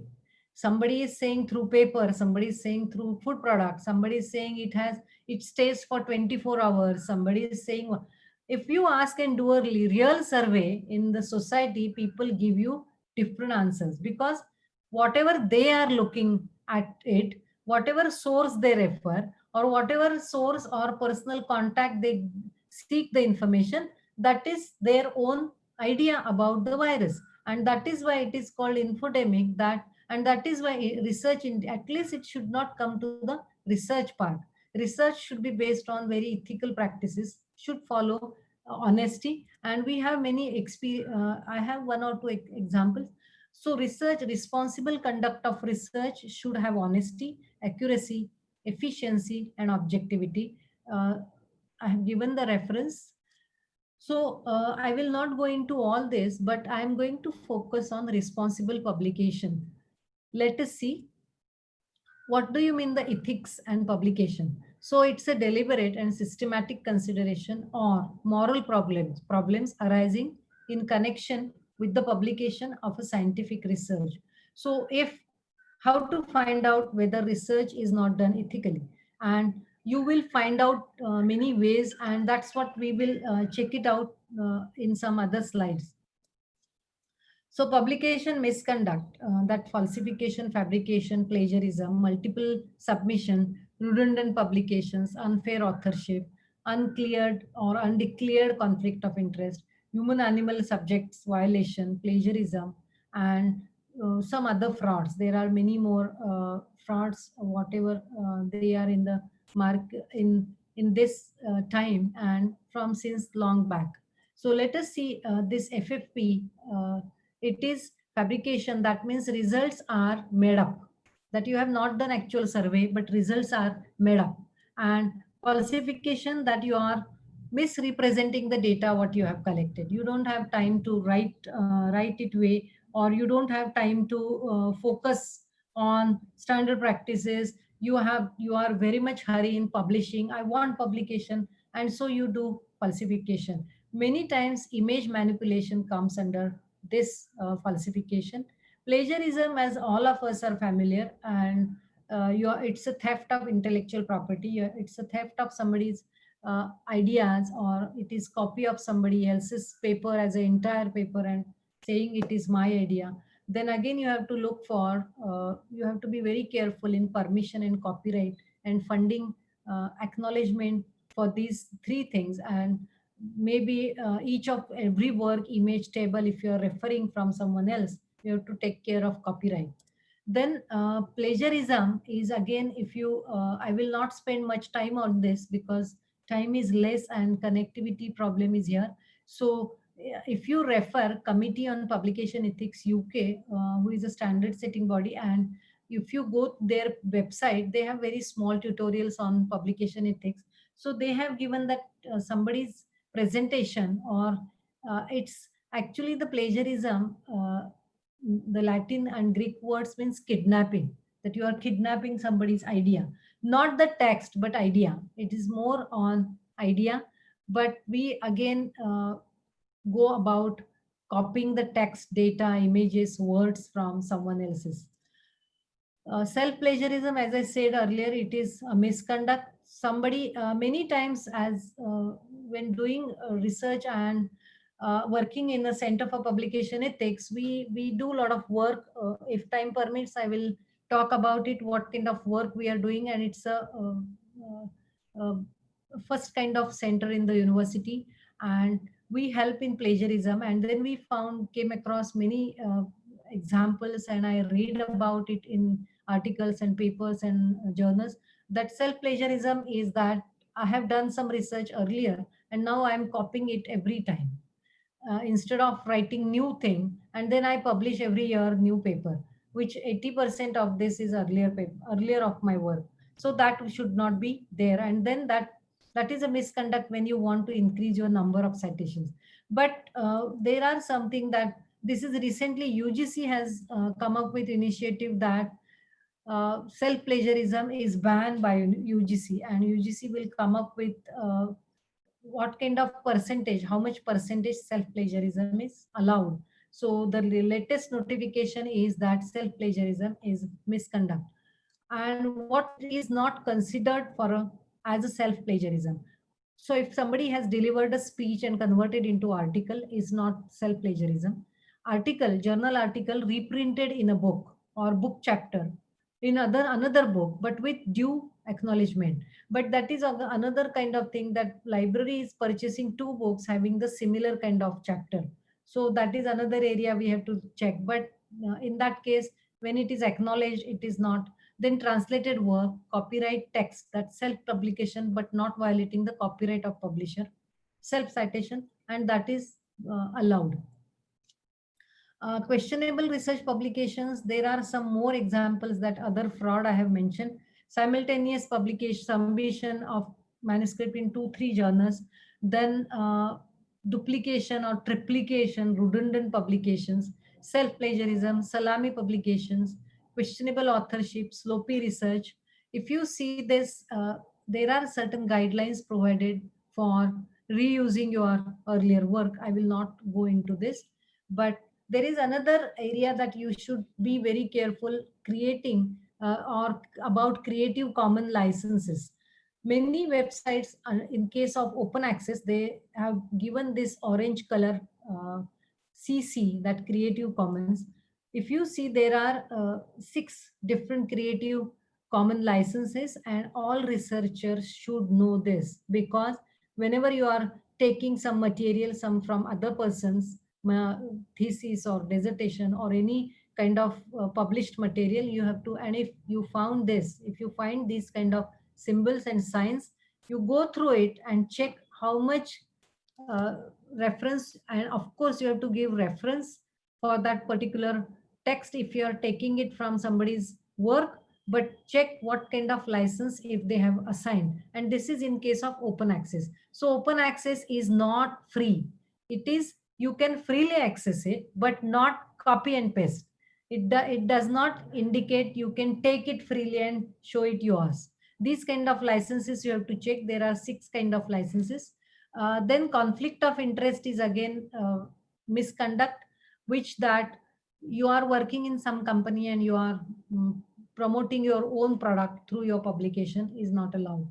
Mentorship exploitation, this is another area of, again, another lecture you need on mentorship. I will not go into it. This is salami publication. If you see this interesting slide, uh, from one research study, this there are 33 papers published, and if you see carefully, all of their titles are same, only geographical area is different. That means this is unnecessarily they have published papers which are not required. You can publish in one paper and write all statistical data from all of these studies because it is one study. But this is called salami slicing. That means I just want to increase my publication, so I can write 2, 3, 4. So extensive section or uh, text is similar, only figures are changed, which is not acceptable. Unfair authorship, like maybe I will skip this, but in short, that you can say the ghost authorship. There are different kinds of authorship. If somebody has worked on very extensively, especially students, and their names are not added, or gift authorship, you can write my name, I will write your name, and we will publish papers, so number will increase. Guest authorship, that I can add someone else's name so that my paper will get accept. There are few more types of authorship. uh, this is retracted paper very recently. This is the paper retracted from Lancet journal, and this is because of this chloroquine tablet, and everybody is familiar with this. So if you go to retraction watch database, I think there are 32 papers are retracted in the area of COVID-19, and this is really very serious matter because I said, and if you remember the first slide, publications are having, they have very strong sociological foundation. This is retraction watch database. This is again a blog which is publishing retracted papers. They have database more than 5,000 papers, and if you see, papers which are retracted are listed here with a reason, that plagiarism of article, there are issues about the data, duplication of images, and misconduct by author, many times manipulation of images and exploitation and authorship problems, kind of things are listed here. This is in open public domain. You can check it out. So misconduct, there are more examples. Publishing one paper into other two different journals, then discussing confidential data with others, bypassing the review process, and conducting a literature review that fails to acknowledge the contributors, giving same project to two students, overworking, neglecting, and exploiting the graduate students and postgraduate students. There are many. Why this misconduct happened, I don't have to work on it or say something on this, but I want to publish or perish pressure, desire to go ahead, personal problems, and many more. uh, what affects, how it affects to the research community badly. Once your name comes that you have published in or you have done the misconduct, then you cannot do research for lifetime. And there are several ample examples. Then the research participants who are participating in your research and making them available for your research, it is harmful to them, and of course to the general public it is harmful. So today's researcher is really confused that what they have to do, and they have to consider many things, and they have to remember uh, whatever I have talked just now, they have to remember and then carry out the research. So life is really difficult. You must check these two, COPE, Committee on Publication Ethics. There are many more standard setting bodies, and good resources are listed out on UGC care list. If you go and check, initially for new researchers, they can check these two websites, Think, Check and Submit and Retraction Watch. Now come to the predatory and last part of this session. Uh, Predatory journals, that predatory is word very difficult. Mostly it is that it is dealing with the money, that you have to pay something and then you will get something. So predatory word is more coined with the open access, because open access journals are taking money as APCs. uh, as we have seen, the open access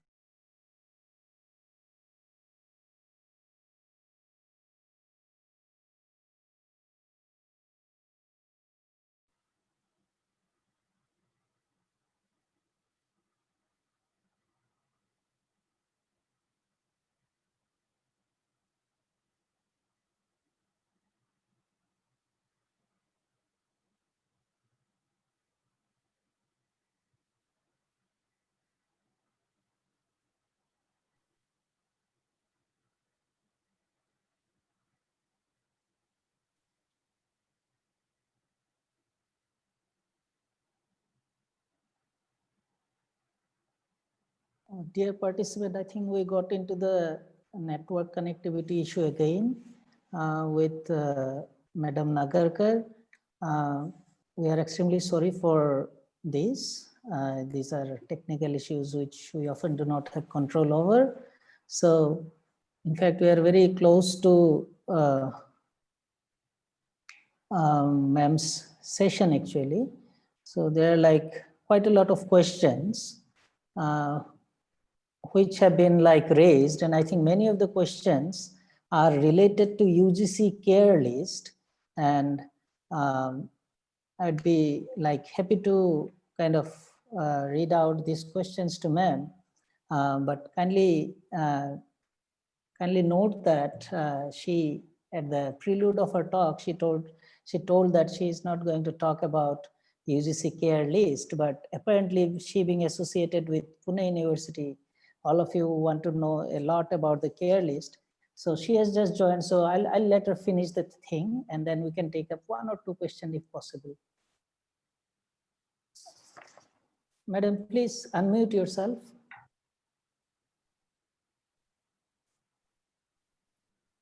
Yeah. I have only 2-3 slides remain. So let me spend more please. time on question answer. So predatory journals, it is first coined by Jeffrey Bell, who was who is American librarian and working in Denver University. Now he retired, but he started listing of those publishers who are taking money, and those are especially open access. As I said, we need more time to talk on open access. So what are the characteristics of these predatory journals, which are all of us, we are familiar, that they use spam mail. So everybody gets spam mail every day that you publish your paper in our journal. So don't fall prey with these journals. Fake peer review, they have false information about locations, like location is in Pune, but address is from US. That has happened. False impact factor and indexing databases, cloning of journals, false information on websites, invitation as a reviewer, reference your they give you a reference of your earlier paper and insist that you submit your paper in our journal. Publications on charges, many times it is very difficult. They will not ask for any submission charges, but after, even they mention on the website, they don't take any charges. But when you send your paper, they immediately start troubling you. So be careful, and I will give you some simple criteria that you have to check. Uh, there is another criteria: cloned and hijacked journals. If you have seen the UGC website, this some predatory journals, they have copied and hijacked original print journals. There are n number of journals in India, very good journals published last 50, 100 years, but they are in print. They do not have web interface at all. They do not want, maybe they are not by choice, they are in print. But many of them are now changing their publishing nature, that they are coming up on website, but there are still many journals. So what these predatory journals they did, they hijacked title of the journal, ISSN of the journal, just added some different name with the journal, original journal name, and they add some journal or something like that. And then people thought that this is the original journal, and they submit their papers, and after submitting papers, they start asking for money. So be careful. UGC care, what care they have taken, that in case of print journal, we have mentioned print journal in the bracket, and those we are getting latest content pages, those also we have tried to link.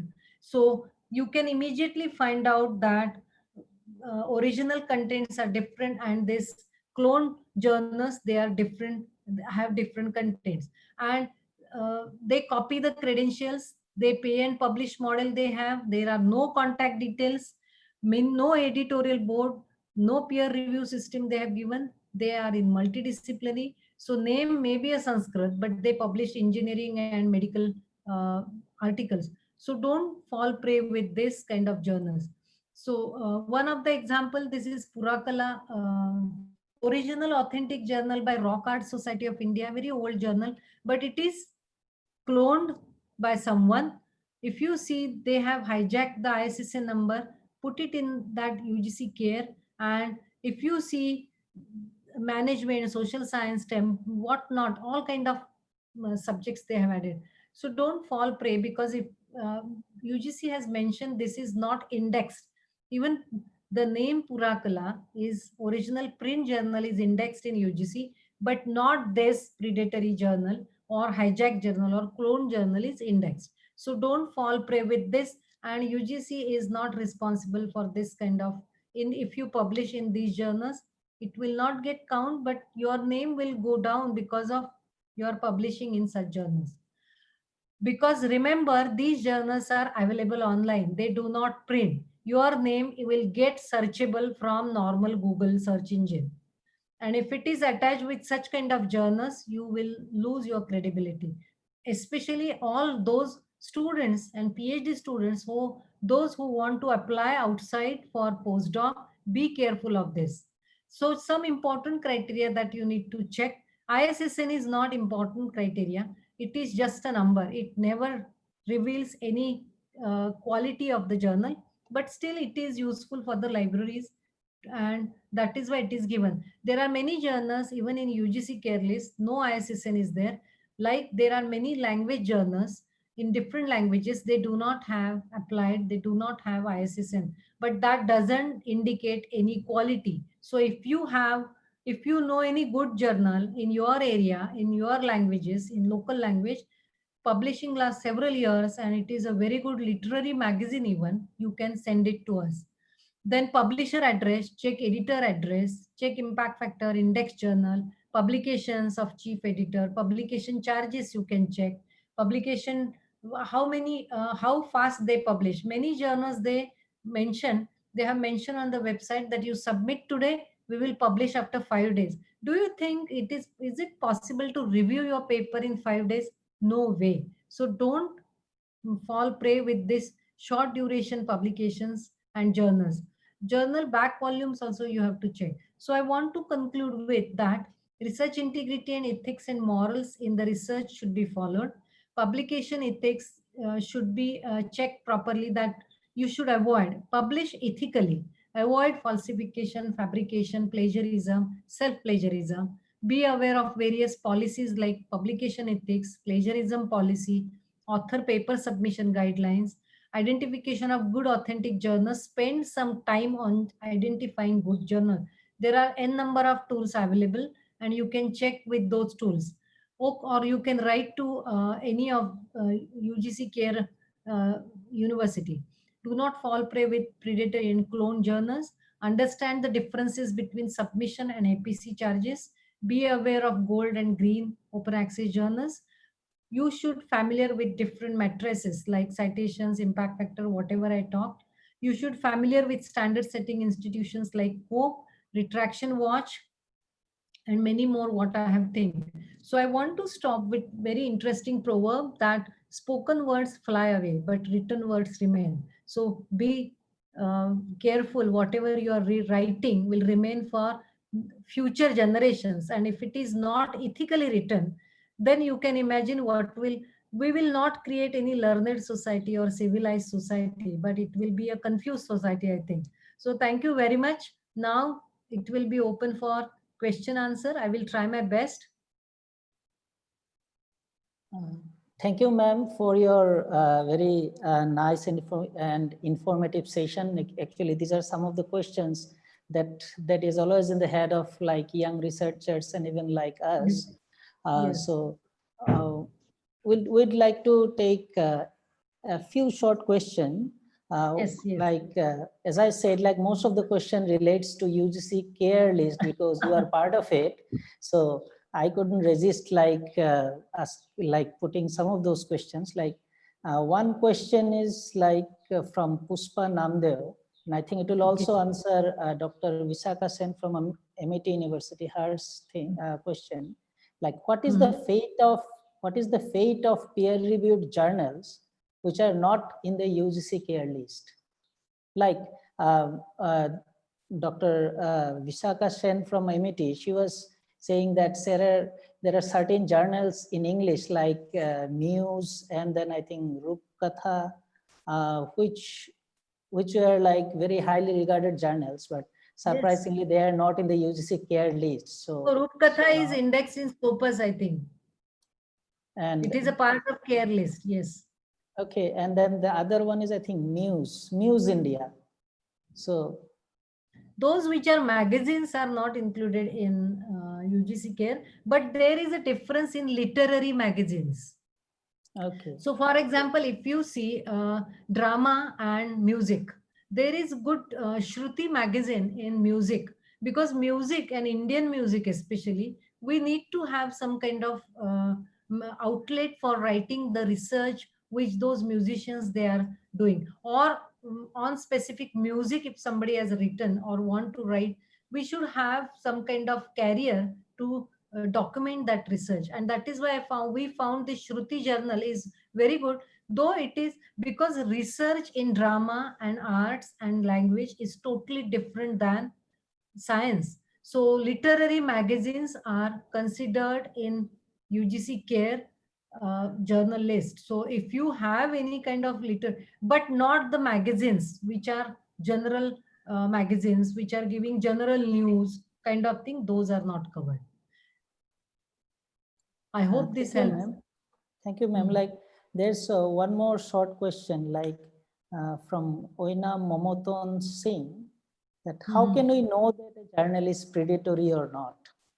That is what I said. You, whatever I have mentioned, if they are giving you some false information, if there is no editorial board mention, if location of that journal is not given properly, you can judge through the articles. As an expert, you can judge through the article whether articles are, because you are from that subject area. You can check, because I have seen some so false articles in case of COVID in these hijacked journals.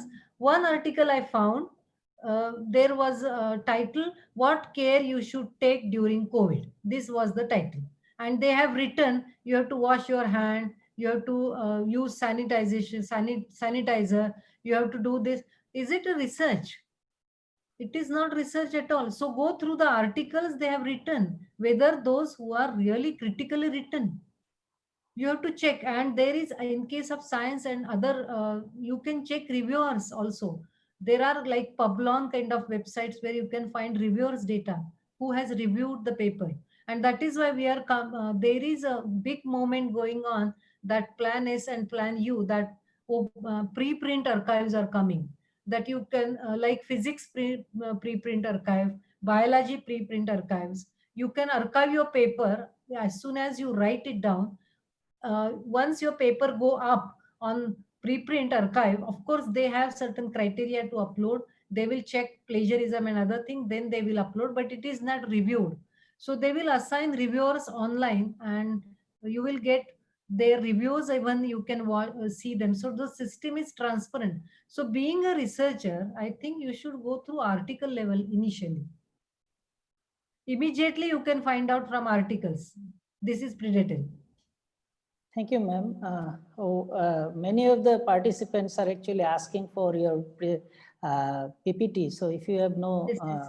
I will give you. if I you will can share send it it with to. Yeah, yeah, our yeah. Dr. Sambu, it Yes, would yes. be very nice. Yeah, yeah. I will share it with Dr. Shah.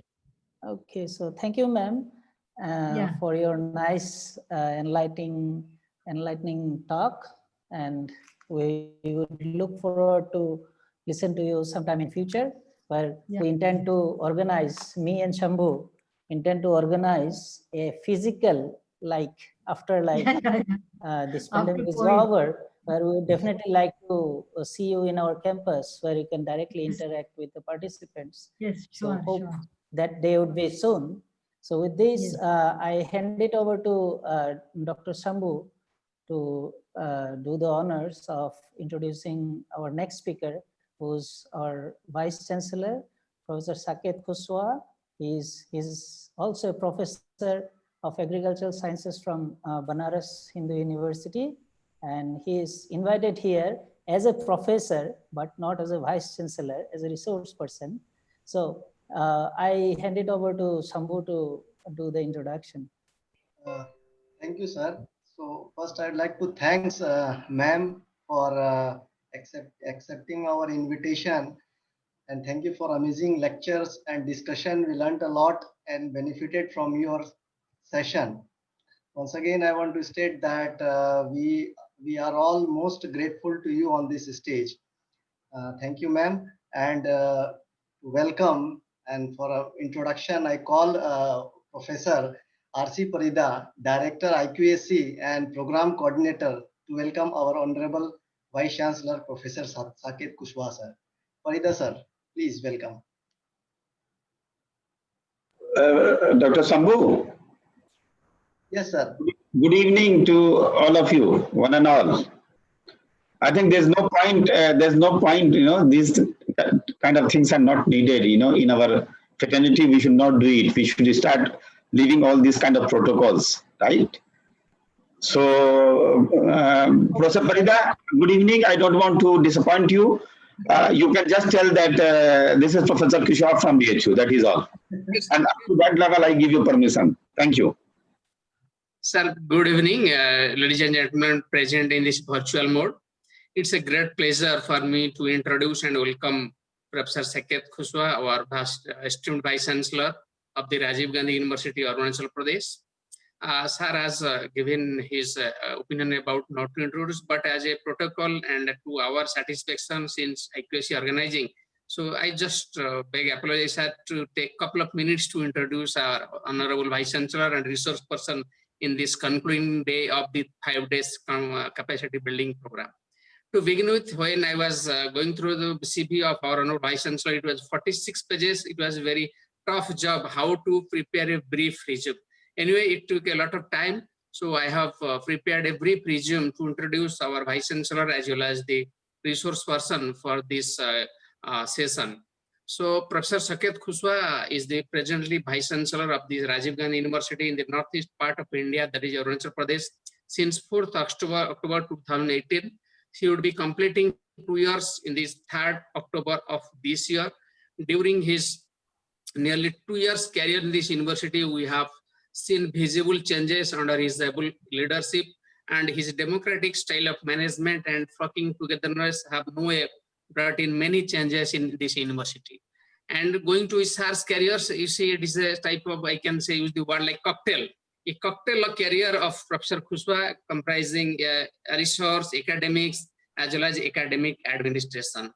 Since 1992, Sir is in this academic profession, and he has worked as 20 years a professor in Africa and India till date. He has academic interest in the field of agricultural economics and agricultural business management. Prior to the university, Sir has many academic administration experience. He was 3 years head of the department at agricultural economics in BHU, 8 years as head at ATB University in Nigeria, 6 years dean at Nigeria, and director of the South Campus Banaras in the university. And to utmost our satisfaction and note that Professor Kushwaha was the Vice Chancellor for the Lalit Narayan Mithila University, Darbhanga, Bihar from 4th February 2014 to 3rd February 2016.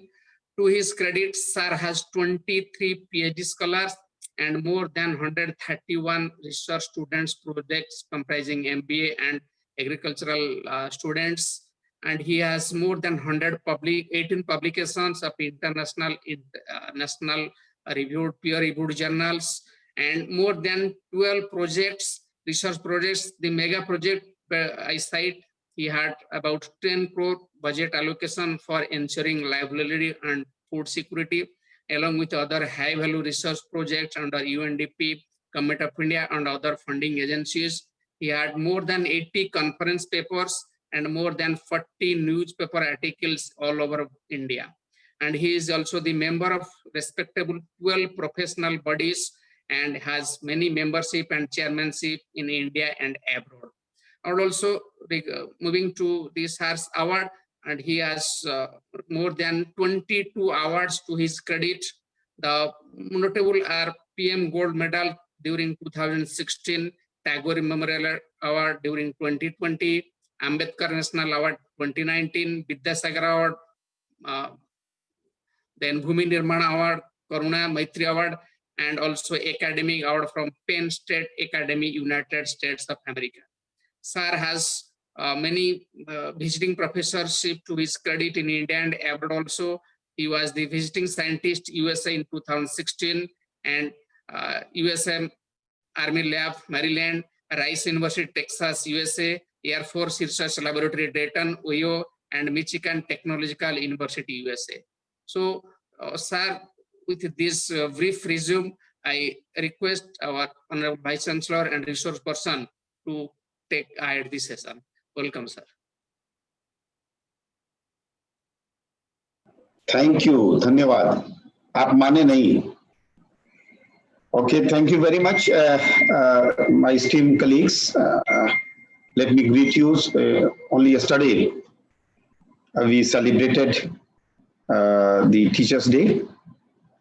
So to start with, we can always recite Guru Govind do khade kake lagu paye balihari Guru apno de Guru Govind diyo bataye. Guru Brahma, Guru Vishnu, Guru Deva Maheshwara, Guru Sachat Parambrahma Tasmai Sri Guruve Namah. So all of you are Guru, and I'm together with you. So thank you very much for giving me this platform. To start with again, I was just listening to this team speaker, earlier speaker, and I was very happy that the 5 days, this capacity building program is rocking well. So keep it up. And credit goes to the team IQAC, and then I can see very energetic Sambhu Prasad is there, Rajesh Chakravarti is there, and I can see Sanjeev Kumar is there. Then of course you are the captain here. You see, my job is very easy, and even Dr. Rajesh was right that today I'm not talking as a VC now. I will be talking as a friend to you, that why it is necessary, why we should do it. Is not only for tripartite agreement and to have number one, number two. These kind of things are secondary. What are the primary goals of a teacher, of a researcher, of a national, Indian national? I think we should know all these kind of things. So first of all, once again, I think कहते हैं ना कि अंत भला तो सब भला, और हम तो भारतीय हैं, तो हम ये भी कहते हैं कि अगर आगाज इतना अच्छा होगा तो अंत कितना अच्छा होगा. So from both angles, I know that you people have done wonderful job, and I tell you, no matter how difficult I look like when I'm in VC's chamber, but all the same, all of you are in my heart, and every moment I think how I can help my colleagues, because I'm also a teacher somewhere, and I'm not that kind of teacher where I should just be singing one kind of song when I'm teacher and I shall be singing another kind of song when I'm a vice chancellor. Though while working in Africa, my vice chancellor told me, because the day, I mean, it is a story, I think 2002, when a vice chancellor was going after 9 years of his serving as a vice chancellor of Abu Bakr Tafawa Balewa University. So incumbent was supposed to be taking over like 2 days time, and that evening that one professor was sitting in my drawing room, and I told him that why don't we see 9 o'clock NTA news. Then he said, let us take tea rather than watching news. I said, no, this news is very interesting. So I opened the TV, and the first breaking news was that Professor Garba Aliu Babaji has been notified as a Vice Chancellor of Abu Bakr Tafawa Balewa University. And even that person who was sitting with me was Dr. Garba Aliu Babaji. So, his saucer and plate shook like this. He said, I have become Vice Chancellor. I said, sir, you are my Vice Chancellor. You know why I told you this thing? He's the person who told me on that day that, you see, Prof, whenever we are riding a vehicle as a pillion rider, either in the motorcycle or scooter as a rider, or even in the car as a pillion, that means you are not on driving seat. Then pillion, when it takes over driving seat, then format changes. So that is true for many places. But for me, I'm the same person. When I was pillion rider as a teacher in BHU, I was the same person. And when I'm on the driving seat in RGU, I'm the same person. So you have to understand that this thought has to be nurtured in you, and we should move forward. With these words, I once again would like to talk to you, and my own presentation is not very technical presentation, because by this time I believe that many of you are better than me in that process. So I will still try to remind you that why we should do it. Let me tell you, while I'm going to present, I will also be sharing my own experience apart from the points which I'm going to highlight in my presentation. So I request the technical staff to start my presentation.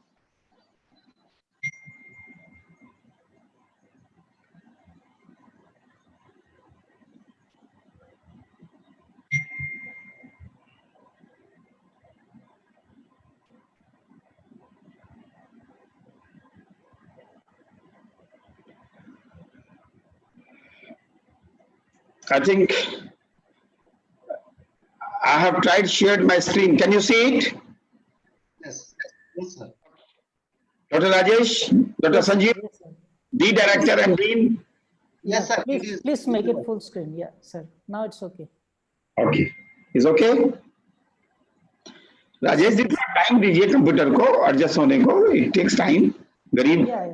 धीरे Sir, धीरे. one thing I would like to request is that, like, if you could finish your talk like within like 30-35 minutes, and then 40 minutes, and we can have more time for the question answer session. Okay. That's very good. I will try to do so. Okay, sir. I mean, this is the topic which I was given by Dr. Shambhu. I don't know. Maybe your team gave it to me. Overview of research and publication strategy, emerging dimensions. And you know that, well, all of you are aware of various kind of things. There's no need for me to pitch on this screen that what is research. But according to, apart from you having a lot of definitions, according to OECD, research can be defined as any creative systematic activity undertaken in order to increase the stock of knowledge, including knowledge of man, culture, society, and the use of this knowledge to devise any application. And you know, when I said devise any application, I think this is the main thrust of your PhD thesis. You know, when I was, anyway, when I go for any kind of Babavosi, for PhD Babavosi. So my first question, apart from talking that, tell me in brief, whatever, blah, blah, blah, then I will be asking the person, basically agriculture students are there. So suppose you become the Minister of Agriculture. Out of this thesis, what kind of policy you are going to make? You see, in Asian country, I believe all of you are exposed to other countries' research also. But in Asian country only, when we say PhD, that means it is the definite requirement or maybe a preamble to get lecturership. PhD degree is PhD research is done to obtain a degree, PhD degree, which is going to make you qualified for, I mean, whether it is NET or whatever, but put all those things together. That means we are talking about PhD research is going to lead for a degree which make you enabled to get lecturership. I think that is how we look into it. But let me tell you, all those countries where I have visited and I have gone as a visiting scientist or whatever, there, what I have seen is that each and every research in those countries is basically funded by private organizations. And every research output is going to lead for a particular application. And that is how those students are benefiting, and that is how those countries I'm talking about, they are benefiting. So research is the extended human knowledge of the physical, biological, and the social world beyond what is already known. I mean, you see, this is the dynamic system, something which we never knew before. With the time and with the basic knowledge we have, every day we put some different efforts. I mean, that is why we do literature review. We want to identify the gaps. So the purpose of doing any research, I believe, to me, is to add something, and maybe new application must be devised. And then I don't have to read all these kind of things. This presentation will be given to you. So there must be a basic thrust or basic desire that my research, how my research is going to be novel. I'm very happy. Nowadays, I'm seeing the work of Dr. Rajesh Chakravarti. I'm also seeing the work of Professor Sanjeev and that Harun Rashid in chemistry department and psyche also. So, and recently, Dean of Life Sciences, Professor R.K. Singh, gave me a little briefing about the testing of 13 essential oils could be used against COVID-19. So, I mean, the purpose of any kind of research must be oriented towards the better dimension to serve mankind. I think this is how we have to do it. And when we have to do in this dimension, then what to do? तुम्हारी ये बेटा screen थोड़ा of कर दो. I mean, yeah. All right. एक minute मैं जरा इसको थोड़ा और सरका दूं. Yeah. So why there is a need of research in higher institution of learning? I think I told you the basic kind of research, basic research other countries are doing. But then to fulfill our own commitment, there must be accountability. You see, if you ask me, there are 4 kind of things one academician must do. A person who is working in the higher education institutions. 1, teaching, of course. 2nd, research. 3rd, outreach activity. And 4th, community service. I mean, these extension services are coupled with your research dimensions. This is what we were doing in agriculture. Like we developed the techniques for the farmer on our agriculture farm. Technique could be for practice of farming technology, could be like plant to plant distance, row to row distance, or maybe time of application of the fertilizer. Those kind of research we were doing, and our fundamental research after publication or after testing on our own farm, we were taking to the farmers directly. Let me tell you, those some of the good varieties of wheat you are eating, it did not go through that long channel of 15 years research. If we have to declare a seed, if we have to maybe launch a variety, it may take 15, 20 or 25 years. But since 1947, or let us say after this Green Revolution, how many years we took to make our country food sufficient?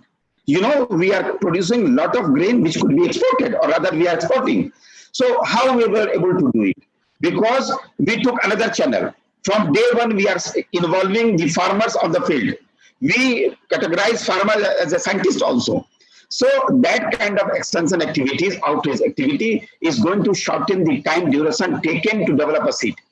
So likewise, I expect some of us in the science area, or even in the other social science and languages, we could do this kind of research and become proactive. And this is the job. We can't just do a research and get the degree, and then that research will wait in your bookshelf or in the library or in the Shodh Ganga for years, and then nothing is going to come out of it. So I believe that it is a desire of a teacher that his or her name must be referred in all kind of society, in the political arena, in the midst of policymakers. So I think that is the thrust we have in the mind, and one should have. If we don't have, then we have to inculcate this kind of thing. Then it will also help you to receive the grants. I mean, if you publish well, if some of your research are really novel research, then all funding agencies will be looking forward to give you some grants.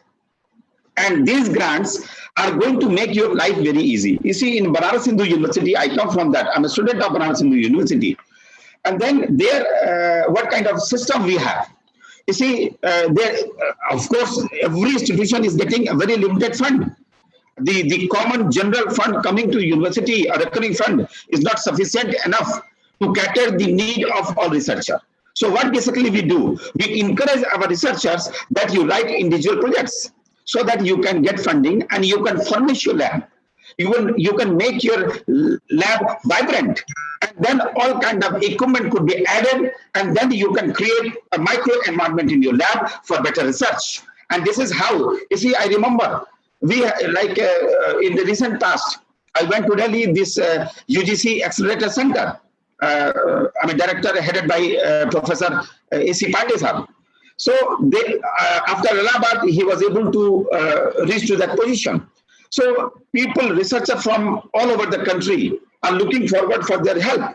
So once you identify your center as a special center, you will be able to attract funds and you will be able to attract a lot of young brains who are going to help you for better research.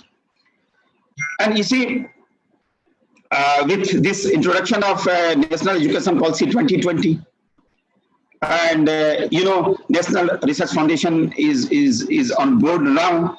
So, or maybe I perceive, I don't know yet how they are going to pitch their ball, but I believe that in the future, all the researchers will be coming from one gateway.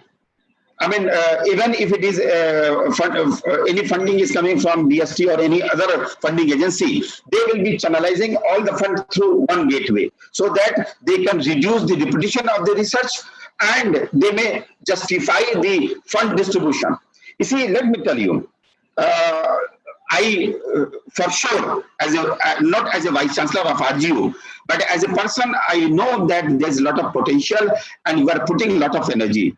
Even during one of my meeting with Professor Tomoriba, who is also registrar in charge and a renowned international geographer, he told me that for past 20 years they are writing good projects, but at Delhi level their projects are not being pitched properly and they are not getting a lot of funds.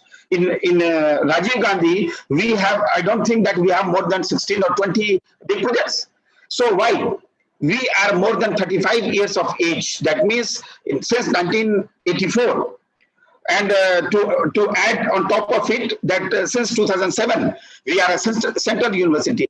Still, our name is not being recognized at Delhi level as a good research institution, while we have a very, very good scientists in RGU. Some of them, when I name, then you will be wondering.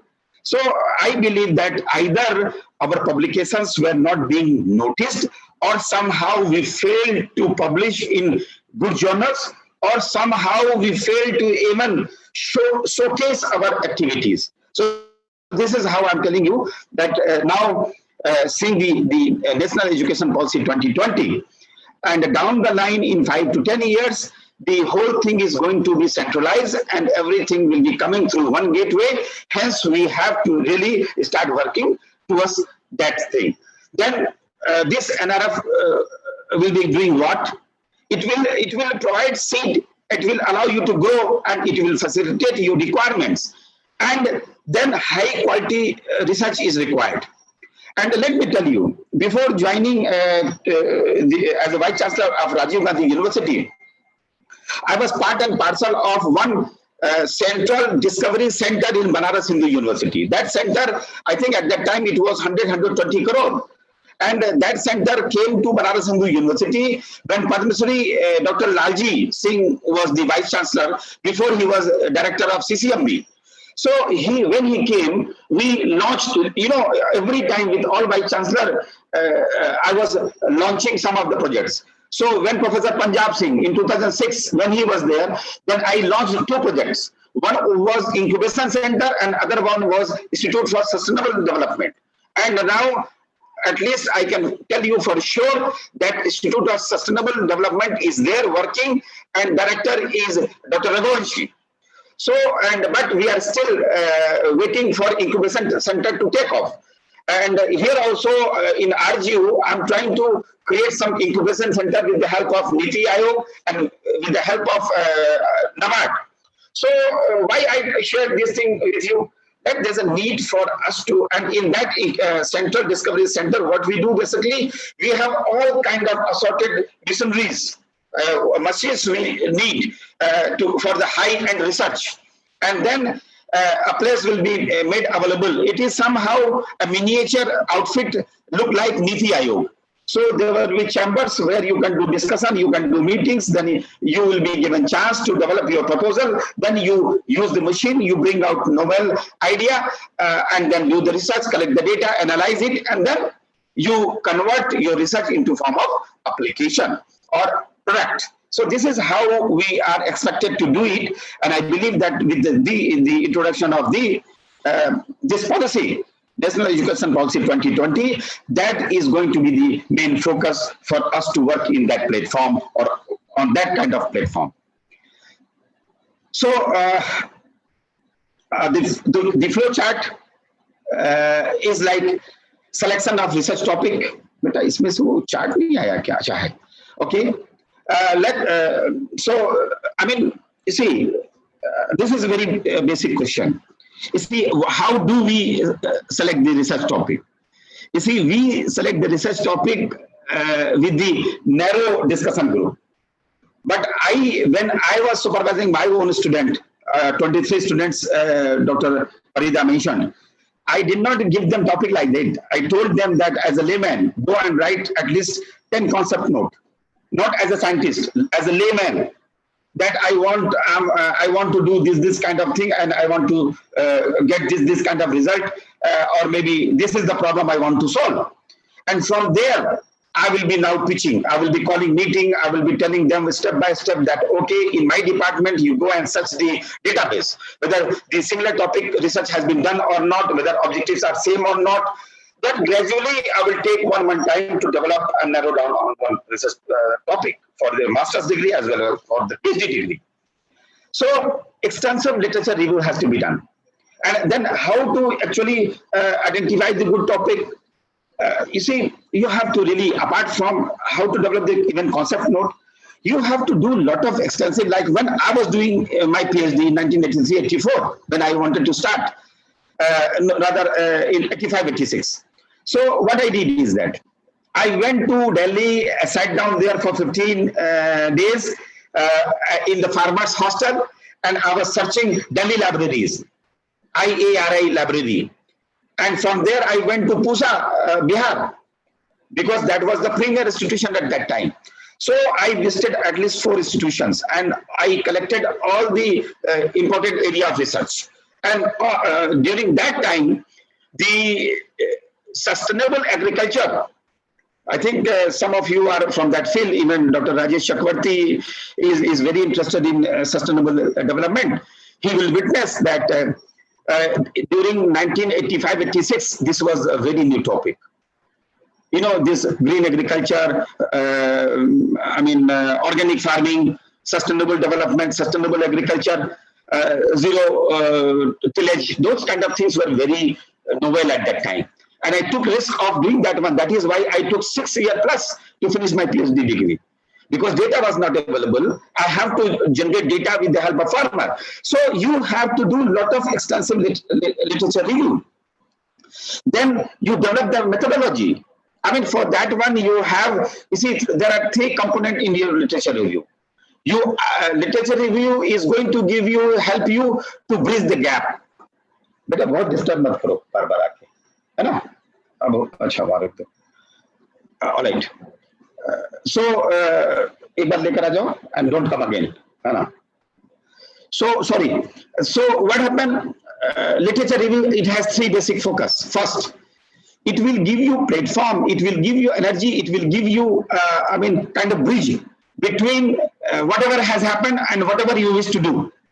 That gap you can identify. The second thing is that it will also help you to really identify the tools of analysis. Books are there, journals are there, some e-material is there. You can identify that somebody, XYZ, they have used this tool and these are the variables, these are the protocols for that research, and what new you could do, what new thing you can do. Those kind of things you can really identify, you can really pitch through your literature review.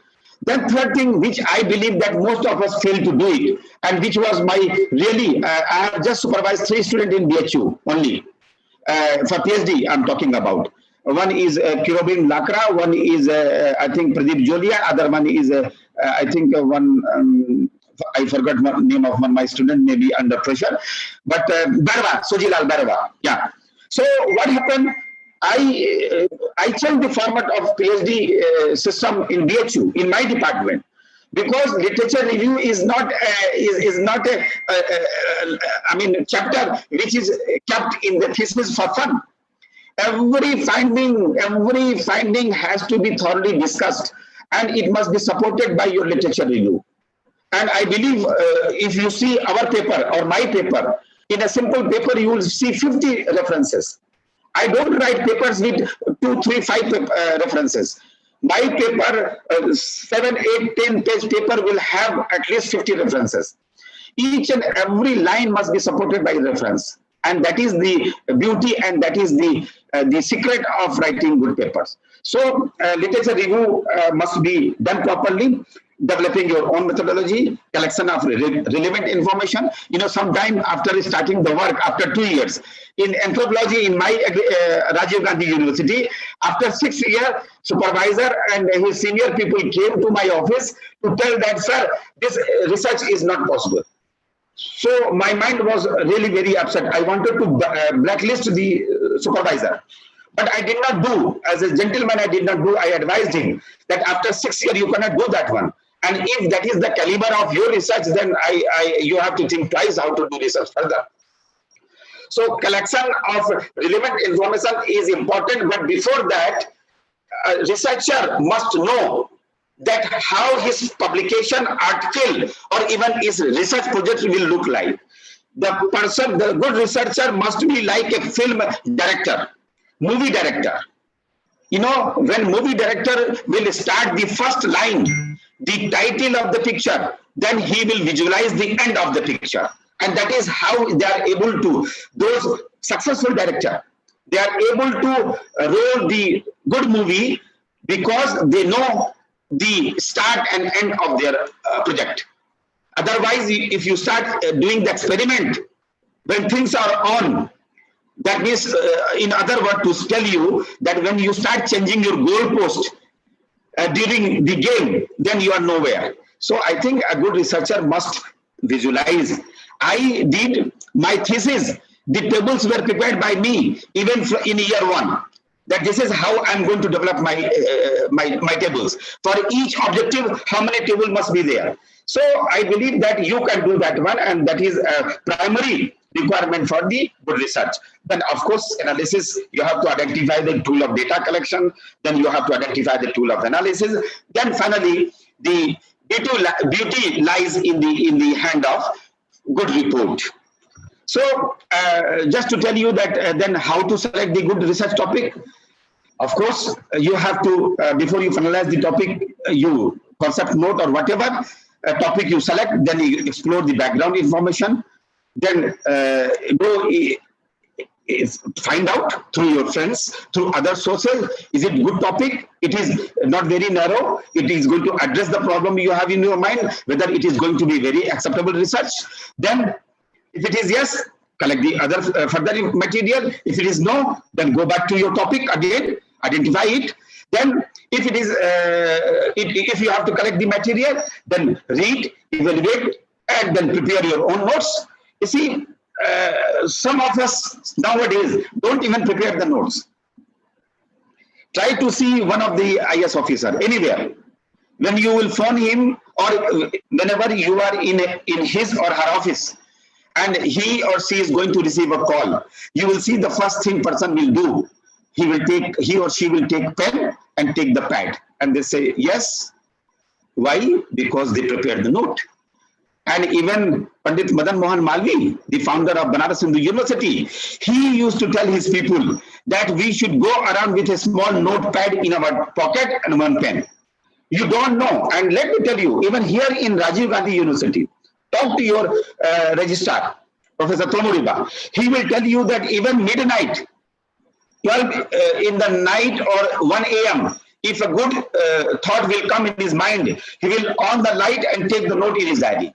How many of us are doing this kind of thing? Very few. You feel that, okay, no problem, let me sleep now. But morning I will do it. In the morning, the whole thing is gone. So we are supposed to develop that kind of habit of putting up the notes properly. So these, these step-by-step things are given for your understanding. You see, I told you, all these things you are aware. I'm just trying to conclude the session which was organized by IQAC and Dr. Sambhu. In a salute to their energy. That is my purpose.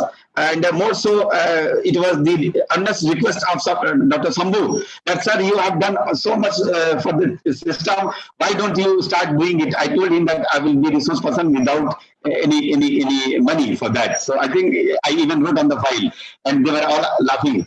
Anyways, so the selection of the how these things, journals should be selected. Now I'm over. Those things I told you, it is for your research also, it is for your paper also, it is for your project also. But now, which kind of journal we should select for our own reading and even for the publication also.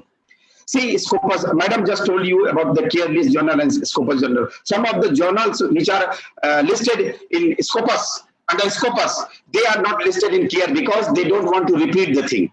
But magazines are not there. So, and if you ask me a very common thumb definition for the that what is magazine, it's actually the popular magazine does not carry references and bibliography. Articles are written properly, but they don't carry much data. Very limited data will be there, and very limited graph will be there. And then it will not carry any kind of bibliography and references. And it is basically a popular kind of document, which is meant for anyone can pick the document and then may try to understand the logic of, like Madam was telling you, the one of the research which was published, Corona se kaise bache, how to fight against Corona, washing the hand or whatever. So, well, from that angle, if you talk to me, then you have to identify that those concepts you are trying to develop, it is emanating from which source. You see, I'm not going to name any magazine which I brand lower kind of magazine or maybe cheap magazine. It is not like that. But suppose it all depends that what is your taste. And if your taste, you have not developed a taste for those kind of things. Actually, Madam just ended up telling you, somebody was asking that how to know that journal is predatory journal or not. You see, from nowhere, from you got a mail that your research is very popular, this thing, that thing. So how come? Even my next door neighbor is not aware of me, and then suddenly I'm getting this kind of mail. So that means somebody is trying to put a net on me. So the thing is that it all depends on you. You are the better judge. Nobody else can judge you better than you. So you have to know which kind of article you are reading and what is your base. I used to tell people that try to develop friendship with good people better than you. And take it kindly. Don't think otherwise. So it depends on you which kind of journal you are reading. So that means you have to develop your concept note from those kind of articles. Then you have to get input from your supervisor, from your friends. I used to do research in the department. My students used to do it. Everybody in the department will be there. It's not that I sit down in my chamber and put my hat on and start doing research. No, it will be public platform. This is how I have thought. This is how I want to do. Tell me how you can help me. So you should be open in your department, and that will also improve your visibility. So then sometime you may ask me, and then we also tell you that even in an interview we ask you this question, that the selection of journals, multiple criteria is there. Then okay, how to calculate the impact factor? So it is very simple. Formula is there. I don't have to tell you now. Suppose, consider that the citation of all the papers published in a journal in 2019 is 500 and in 2018 is 600. I mean, 2 years you have to take. Then you have to add them. Like here we got the figure of 1,100. The number of papers published in 19, 200 and 18, 225 all put together is 425. So to calculate the formula is very simple. And then any one of you can go and find out if they have any things are dynamic. Though this is a very popular formula, but if there are some new invention, there are some new dimension because of the recent development, because of predatory journal of some other issues, maybe they have added something, they have dropped something. Those things are possible. But this is the formula which I'm telling you, which I have, and I have not done much research on it. But this is the total number of research publications at 425. So impact factor for that journal will be 1,100 divided by 425, that is 2.59. So this is how you have to do it. Then what should be your criteria? Like first criteria, which I feel there are about 6 criteria given here, that match to online journals topics and adequate formatting. I mean, you have to do, I told you, I will still show you the list of those journals which you should consider before you roll out your own publication. So these are the 6 criteria, and all these criteria you are aware, but maybe you never stop somewhere. I mean, whatever you wish to do something in the life, you have to take pause. See, I also take pause sometimes. That okay, should I take this action or not? Okay, if I take this action, what is going to happen? If I stop, then what benefit I'm going to derive? So there's a need for you to take a small pause and then go through, revise, revisit. I'm not telling you something new. I'm telling you whatever you are aware of. I'm just trying to remind you further. So these 6 area, you pitch on, you look into it. Then you see, nowadays there are penalties. You see, I feel that RGU somehow, though we have done a lot, we are number 2 in the country when it is coming to the output of tripartite agreement data, and with 83% of mark. And but still, I have to tell you frankly that 50% staff are not printing. I mean, not publishing. And Madam has already told you, publish or perish. Even if it is not in the criteria of increment, but I will talk to UGC and I will tell them that publication is mandatory. Every person must have at least 1 Scopus publication every year. So, like how to check your publication, plagiarism kind of thing. So, if 10% is a minor similarity and it is allowed, those people are very lucky when they write something and they get only 4%. Do it, please. If I'm allowed, I can take a sip of my tea. Rajesh ji? Definitely, sir, please. Thank you. Yeah. So, but then level 2, similarity, if it is above 40%, then you know there could be 40 to 60%. You will be asked to withdraw your manuscript if it is fabricated, or I mean you have copied it. And during the software analysis, when you upload for analysis and you get the feedback that it is between the segment of 40 to 60%, then naturally that particular I mean journal or publisher will tell you to withdraw the manuscript. And then if you have not done it and it has been printed, published, and you have used it somewhere, or I mean when you see, there are few subjective things. If you publish with this kind of copycat kind of thing, and then but you don't submit it for your promotion or for any other thing, up to certain level, maybe people will be pardoned.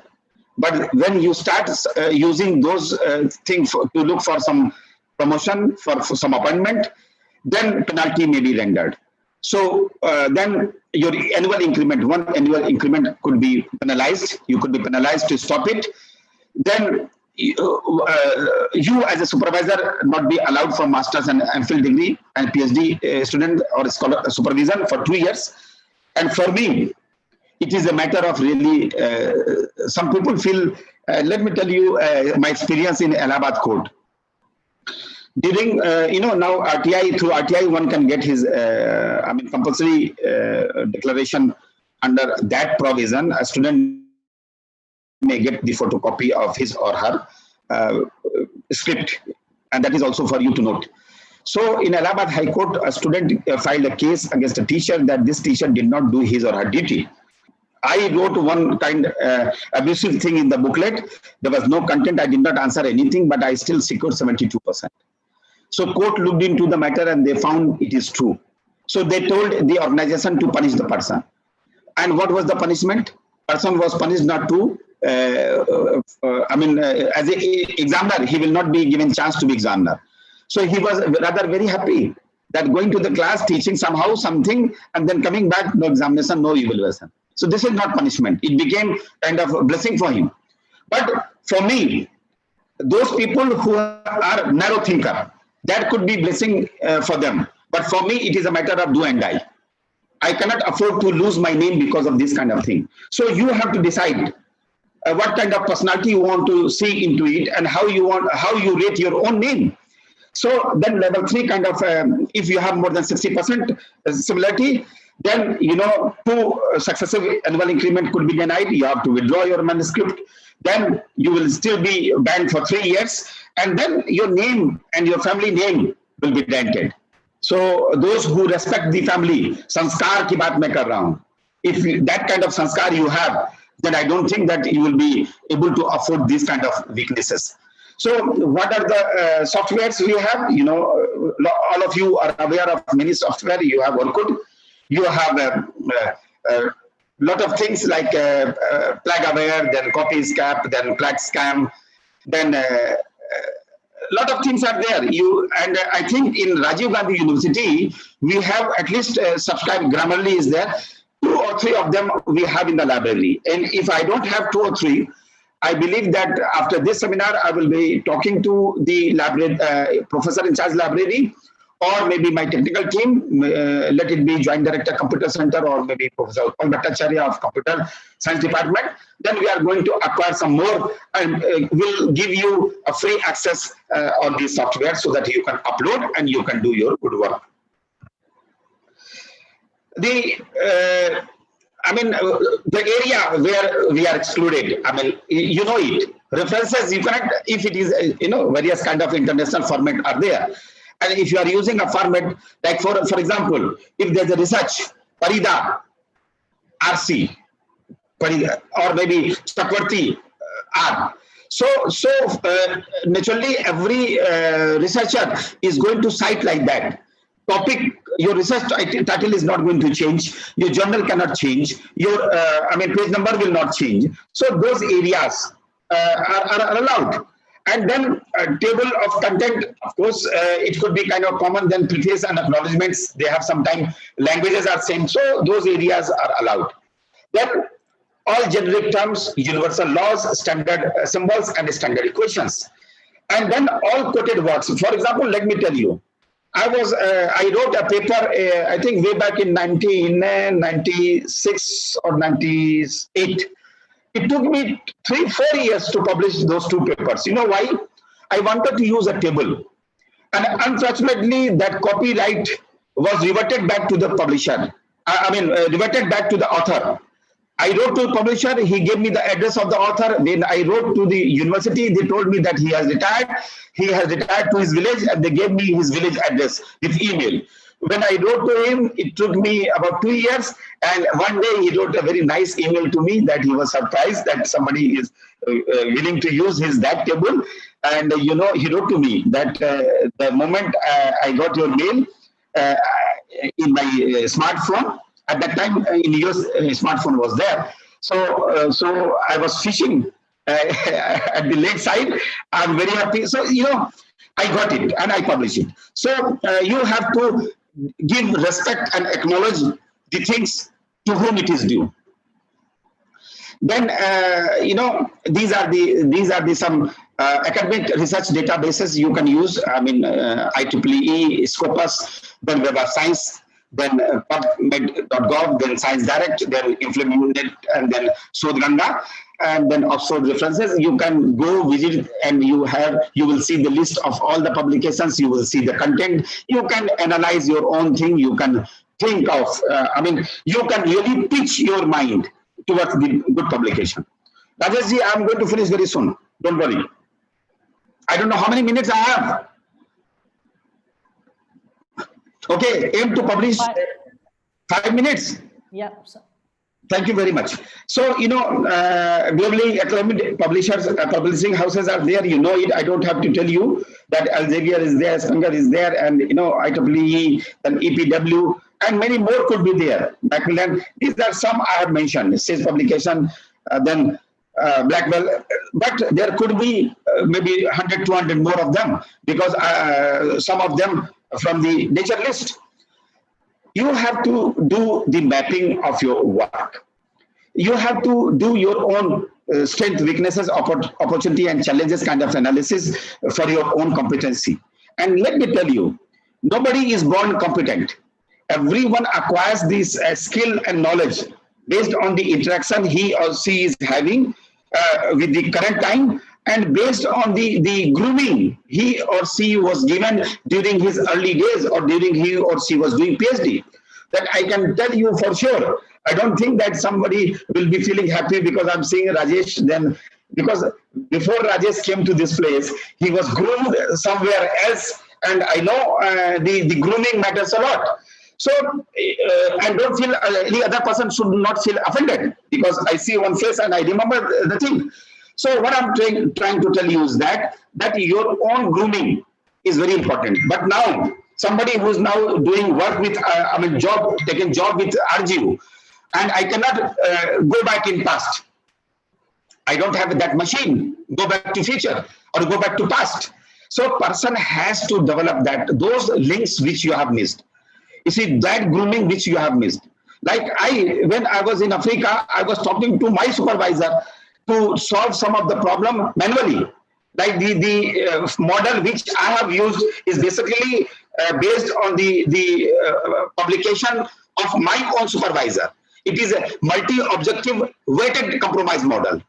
It was a unitless model, and at that time, Arlo O'Hedy gave him offer to come to US. So I used that model, and I wanted to know how to solve using that model manually.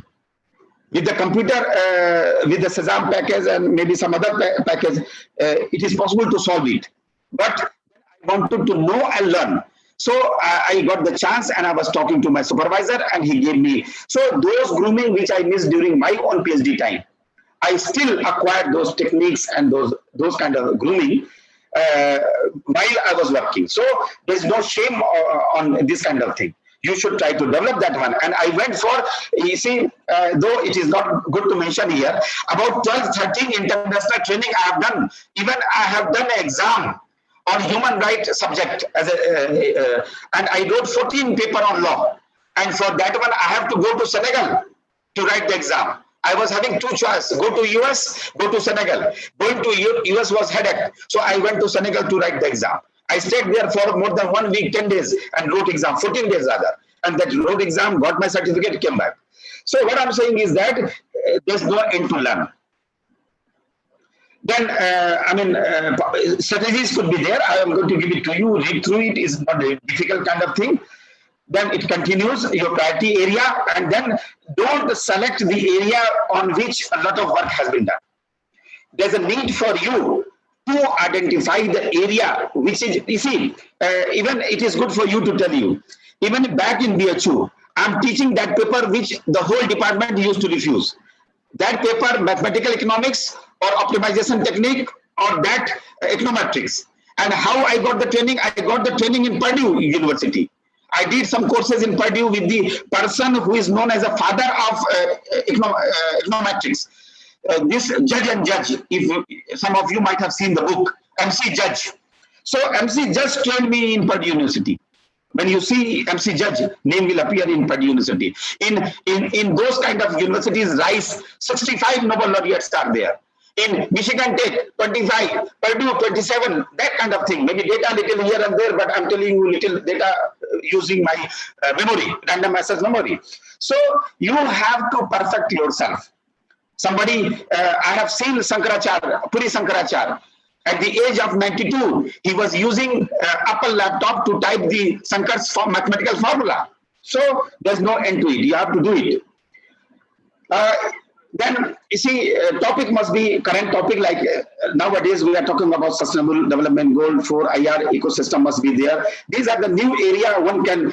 In all the area, these are common interdisciplinary area. You can really select one of the topic: ecology, environment, and climate change, promotion of indigenous knowledge. Nowadays, at Nirbhar Bharat, we have a lot of projects on that. Anyone can pitch on that: organic farming, vertical farming, sustainable agriculture. Then lower purchase input, then frontiers of defense. Nowadays, a lot of things are coming up. A lot of scope is going to be there. I have worked with Maryland Army Research Laboratory, where they have open campus program. Somebody who has a degree in sociology can still be a scientist with American Research Laboratory. So we are also coming up with a lot of kind of mechanism, and these are the area where you can roll your ball. And it continues, space research, energy studies, then artificial intelligence, life skill management kind of thing. So then the emerging trend, and you know, RG is lucky that we have a good team. I have to really tell you, this is my candid acceptance that RGU has a far better side than some other people. You see, just before this National Education Policy 2020, we were able to get the one of the project Atal Incubation Center, Atal Community Innovation Center, about 2.5 crore fund has been allocated to RGU through Niti Aayog. So you see, nowadays, now maybe from next year or so, those universities having this kind of project, they will be given certain priority to give the funding. So already we are there. Then we are also having a consortia research, and with the help of Indian Central Himalayan University Consortia under Niti Aayog, still we are also going to have a lot of fund from STIDE project. And we have submitted the project under STIDE mode, and we are certainly going to get it.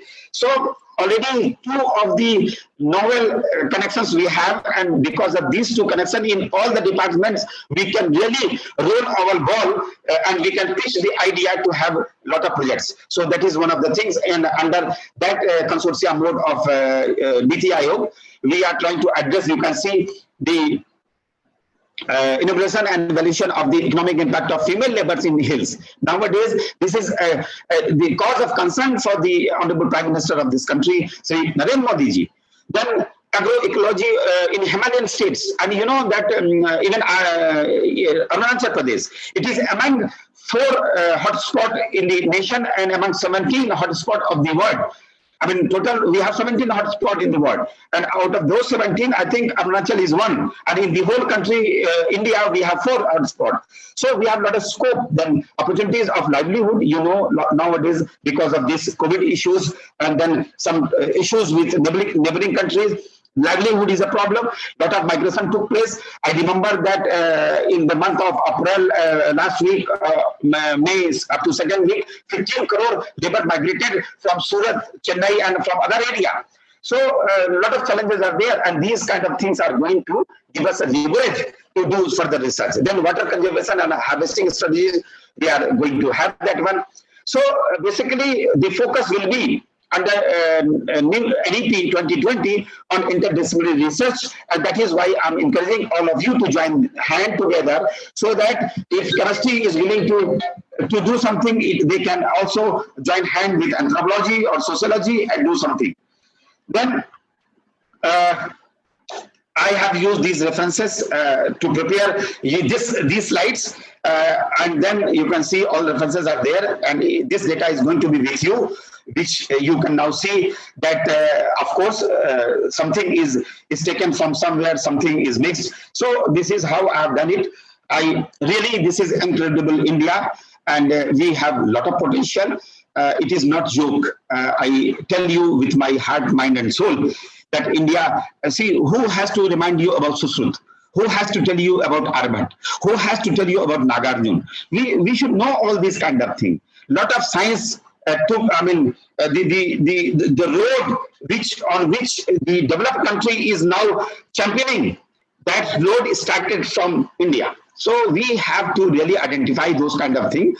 We have all diversity in India, and that is why there's a unity in diversity. So with these words, I wish to thank the team. I still have some document on NAC and then maybe how to write good papers, but those documents can be given to you. They are ready-made PDF, which I have downloaded from different sites, and they are going to be made available to you so that you can see how you can publish good paper, how you can write, and what is the role of NAC. While everyone, like I dream, because it is unfortunate for me and fortunate for also that when I was working in ATB Abu Bakr Tafawa Balewa University during my time, one time Abu Bakr Tafawa Balewa was #1 university in whole Africa. #1 in whole Africa. Then when I was working in this show during the regime of, I think, Professor D.P. Singh Sarsa, or Laji Singh, VC's name I cannot recall properly, who was VC at that time, but BHU became #1 in NIR ranking. So now I thought that when I will be VC, I will make my university #1. That is my dream.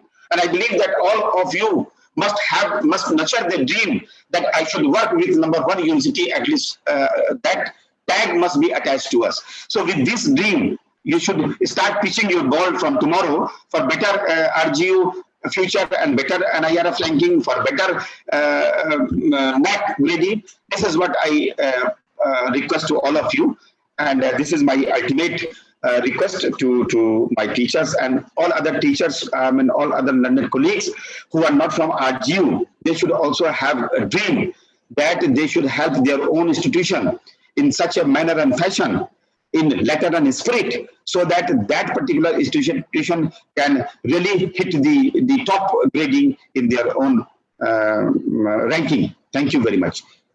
Jai Arunachal, Jai Bharat. Thanks a lot, sir, for your inspiring deliberation. I think we can take up a quick one or two question. Like you being like an administrator, educational institutes administrator for a long time. I think this is kind of a question that came from one of the participants, is that, do you think we need a new performance indicators for better implementation of NEP 2020?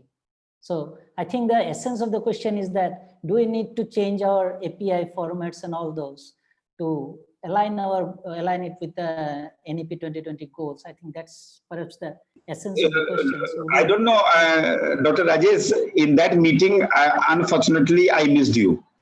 And you remember that if I trust some people, you are among those people. And still, when you took little time, you still talk to me that, sir, I'm in your team, what happened to me? But let me tell you, justice is justice, and we render justice to each and every one of you. I love you. But the thing is that before even NEP was declared gazetted, I think Dr. Utpal Bhattacharya and Dr. Director IQAC Farida was in my chamber, when even Jirna was there. I told them to write a letter, to draft a letter for me, to write to UGC to change these performance parameters. But I think they were shy of doing that one. And so they took little time, but of course it has to change. And you see, all these things, there's no free lunch in this world. Nothing comes free. See, now what happened? DA is freezed. Now, we don't know what is going to happen with increment. And if somebody is saying DOPT guideline, they will change the guideline, because output has to come. We have to rely. We have to built-in system. We have to develop the system. So these parameters protocol are subject to change. 1 minute it can be changed. They have to pitch the ball. They will debate on it, and it will be changed. So I think we should be ready for that one. There's one more question. I think this is a kind of general question, and like it's like how best to do research when teachers have engagement in teaching and evaluation work. So I think you could enlighten us on that. Okay, let us first see. I don't know how many of you have visited Banaras Hindu University and agriculture science for that matter. Let me tell you, when I was a student of BSc AG, let me tell you, I mean not other people. I was writing two quiz, 7.5 marks, and those quiz were not repeated. If you are sick, you are sick. And teachers were so wise that when they come to the class and they see that only 60% students are there, they will bring out one paper and you are going to write quiz. And that is end of your 7.5 marks. In a semester for each course, we wrote 2 quiz, 2 hourly, 1 assignment, 1 practical, 1 midterm, 1 end term. So let me tell you, I mean, you have enough time. How many courses we are teaching? So this is not difficult. I'm not talking as a vice chancellor. I'm talking as a teacher. I told you what I went through. And as a teacher, I'm also teaching. When I went back from Darbhanga to BHU, I was teaching 3 courses, 9 credit hours minimum. And there 9 credit hours means not less than 18 hours. Because component of practical is not only 2 hours. It is a module type of thing. 4-hour practical will be there. And then all evaluation are there, and even in Africa, and there things were more difficult. When you write a question paper, and then every question paper must carry the full marking scheme. Full, I said, not even draft marking scheme, full marking scheme. You cannot deviate, it is a legal document. So for 14 years, I was teaching alone. Please sign out from the website of Abu Bakr Tafawa Balewa University. I did all those things, still I published. So the thing is that, agar aapka karne ka man hai, if you want to do something, you can do it. And if you don't want to do it, there's no way for you to do it. There are ways. You can be for everything, you can be standing near the road and you can be waving hand. And nobody will know whether you are supporting the idea or you are discarding the idea. So teaching, evaluation, everything has to be mixed. All the responsibility have to be carried forward together. You have to manage your time. And it is not difficult, I know it. I have done it. I have not reached to this place from here. I have done it. My records are there. You can ask BHU. So we are doing it. So I believe that it is not a difficult thing. Teaching, I mean, when you deliver the lecture, you prepare the lecture also, and then you evaluate it. It is a natural process. I'm adding more, Rajeshji. I said, see, I also said this outreach activity. Find out every Sunday when other people are sleeping and taking rest, other Sunday BHU staff will be going in the field 80 kilometers. If didn't I tell you the story that one during Karma Chauth Vrat, my wife was really unhappy. What happened? I took about 13, 14 people in 3 cars. All were my good Hindu friend, and their wives were fasting to do Karwa Chauth. And it is midnight now because there was a roadblock. We have to sleep on the road. We came early in the morning next day, and then all Bhabis hired me. But work has to be done. I mean, we cannot be just resting. This is one life form only. It is up to you whether you make name or you make shame.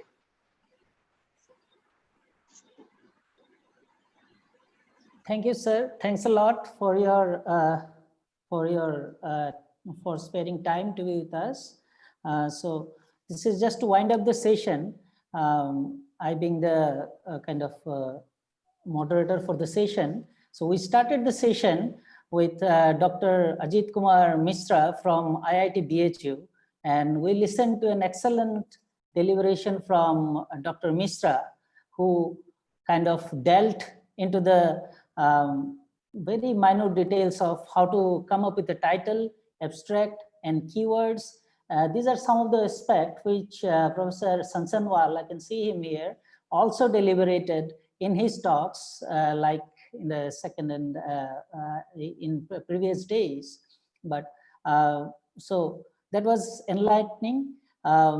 Professor Dr. Mishra also kind of talked about certain models like RMTS model, to write a title, and then how to design, how to kind of frame the abstract for better visibility and better visibility from the editor and the reviewers.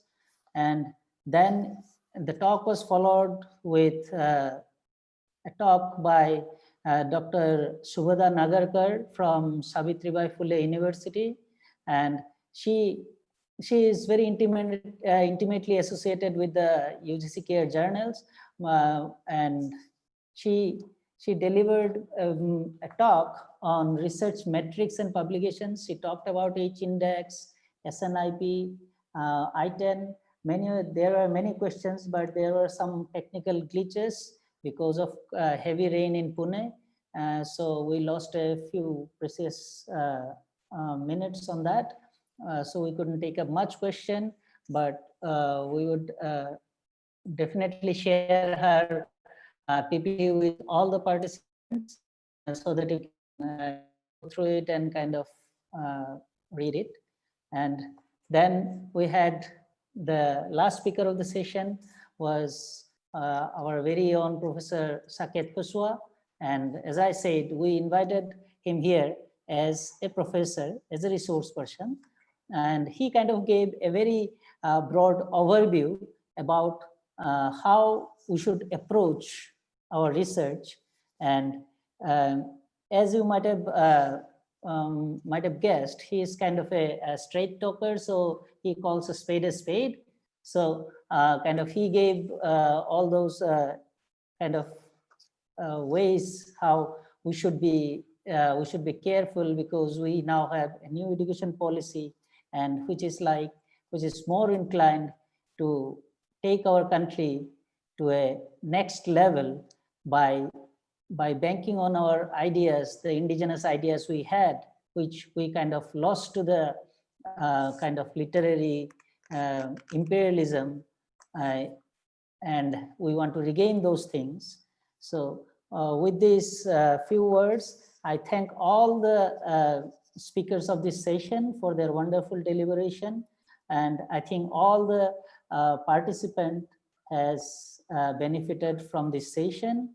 We ourselves has benefited from their deliberations, and we would like to see many of our resource person sometime in future in our nice, beautiful campus of Rajiv Gandhi University physically, and we would like to have much more personal, close discussion on many of this matter. We want to take our university to a next higher level, and I think we are ready to work, and we would work for that. And this is kind of one of our endeavor from in IQAC to kind of enlighten ourselves, our students, and whoever has joined with us, and kind of take their achieve their goals, their cherished goal of achieving academic excellence in their respective fields. Thank you. And now over to our coordinator, Dr. Shambhu Prasad. Thank you, sir. Thank you so much for sparing time with us, for moderating the session. In this closing session, we have other speakers also joined with us. So I would like to have Professor Dayanand Sansanwal. He has also joined with us. So I would like to have some words from you, sir. Sansanwal, sir.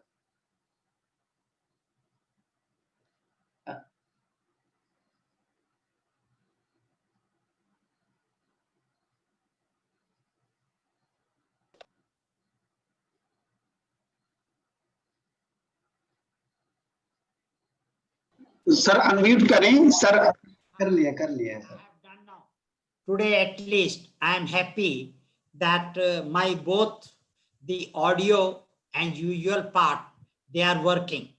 Maybe it is because of the Vice Chancellor who is there and from Banaras. So the computer also thought that I should behave properly. So thank you very much.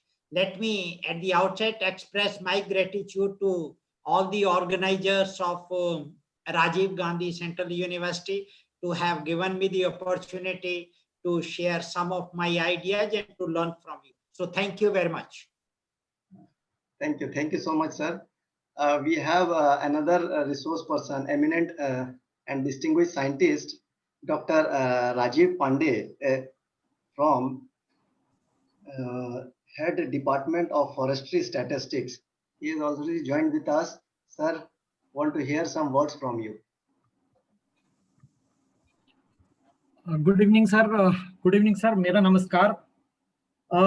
Doctor Shambhu, इतने अच्छे VC sir का speech सुनने के बाद मेरा मन प्रफुल्लित है. एक ऐसे लीडरशिप में यदि यूनिवर्सिटी आपकी ग्रो करती है, ये मेरे लिए बड़े सौभाग्य की बात होगी. मैं सर को प्रणाम करता हूं, आपके लीडरशिप को प्रणाम करता हूं सर. बहुत बहुत धन्यवाद. We have another resource person, Dr. Anil Ramachandran, sir. He has also joined with us. Anil, sir. Yes, sir. Few words from your end, sir. Yes, very good evening. And I would really appreciate the whole team of Rajiv Gandhi University, a wonderful organizing and well-articulated program. I'm sure the leadership of the Vice Chancellor and the IQAC team will take the university to great heights. Thank you very much. Thank you to be a part of this program. Professor R.C. Parida, sir, Director IQC. Please share something with us. Once again, good evening to all participants and our resource persons, our Honorable Vice Chancellor. So it's an immense pleasure for the IQAC that program has been successfully conducted, and hope there would be huge takeaways from this 5 days capacity building program. All the resource persons, including our Honorable Vice Chancellor, have contributed immensely for the 5 days capacity building program. I take the opportunity, extend my thankfulness, heartfelt thanks to our Honorable Vice Chancellor, who is always behind us for such type of academic programs. And during lockdowns also, we have utilized our energy with the patronage and guidance from our able Vice Chancellor. And also, I also salute to our resource persons, IQAC members, congratulate Dr. Shambhu Prasad for his meticulous managing this workshop. Also, I also thank my colleague, Dr. Rajesh Chakravarti, for moderating today's program. Once again, I thank one and each for this for their participation in this capacity building program. Thank you. Thank you so much, sir. Now, from participant sides, I want any two to please speak something. Plus point, minus point, what you have faced, what you have learned. Share your experiences in these 5 days. Any participant, anyone would like to share? You can on your video. Put on your mics on mute mode and you can on your video. Dr. Shambhuji, Yes, sir. better we should prepare the document in form of PPT or whatever document we should compile, and we should make it sure to make it available to those who are in need, and it will be our own document, copyright to RGO. Yes, okay. Sir. And a credit will be given to each and every resource person, and we will write their CV also.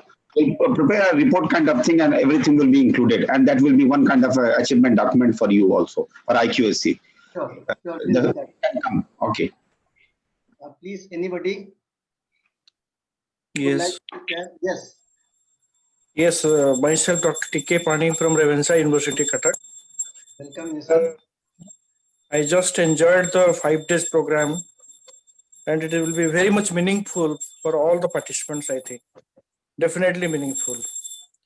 During this time, the type of arrangement that you have made and the type of resource persons you have selected under the able leadership of your IQAC Director, Professor Parida, and overall the Supreme Leader, the Vice Chancellor, Sir, is really amazing, really amazing.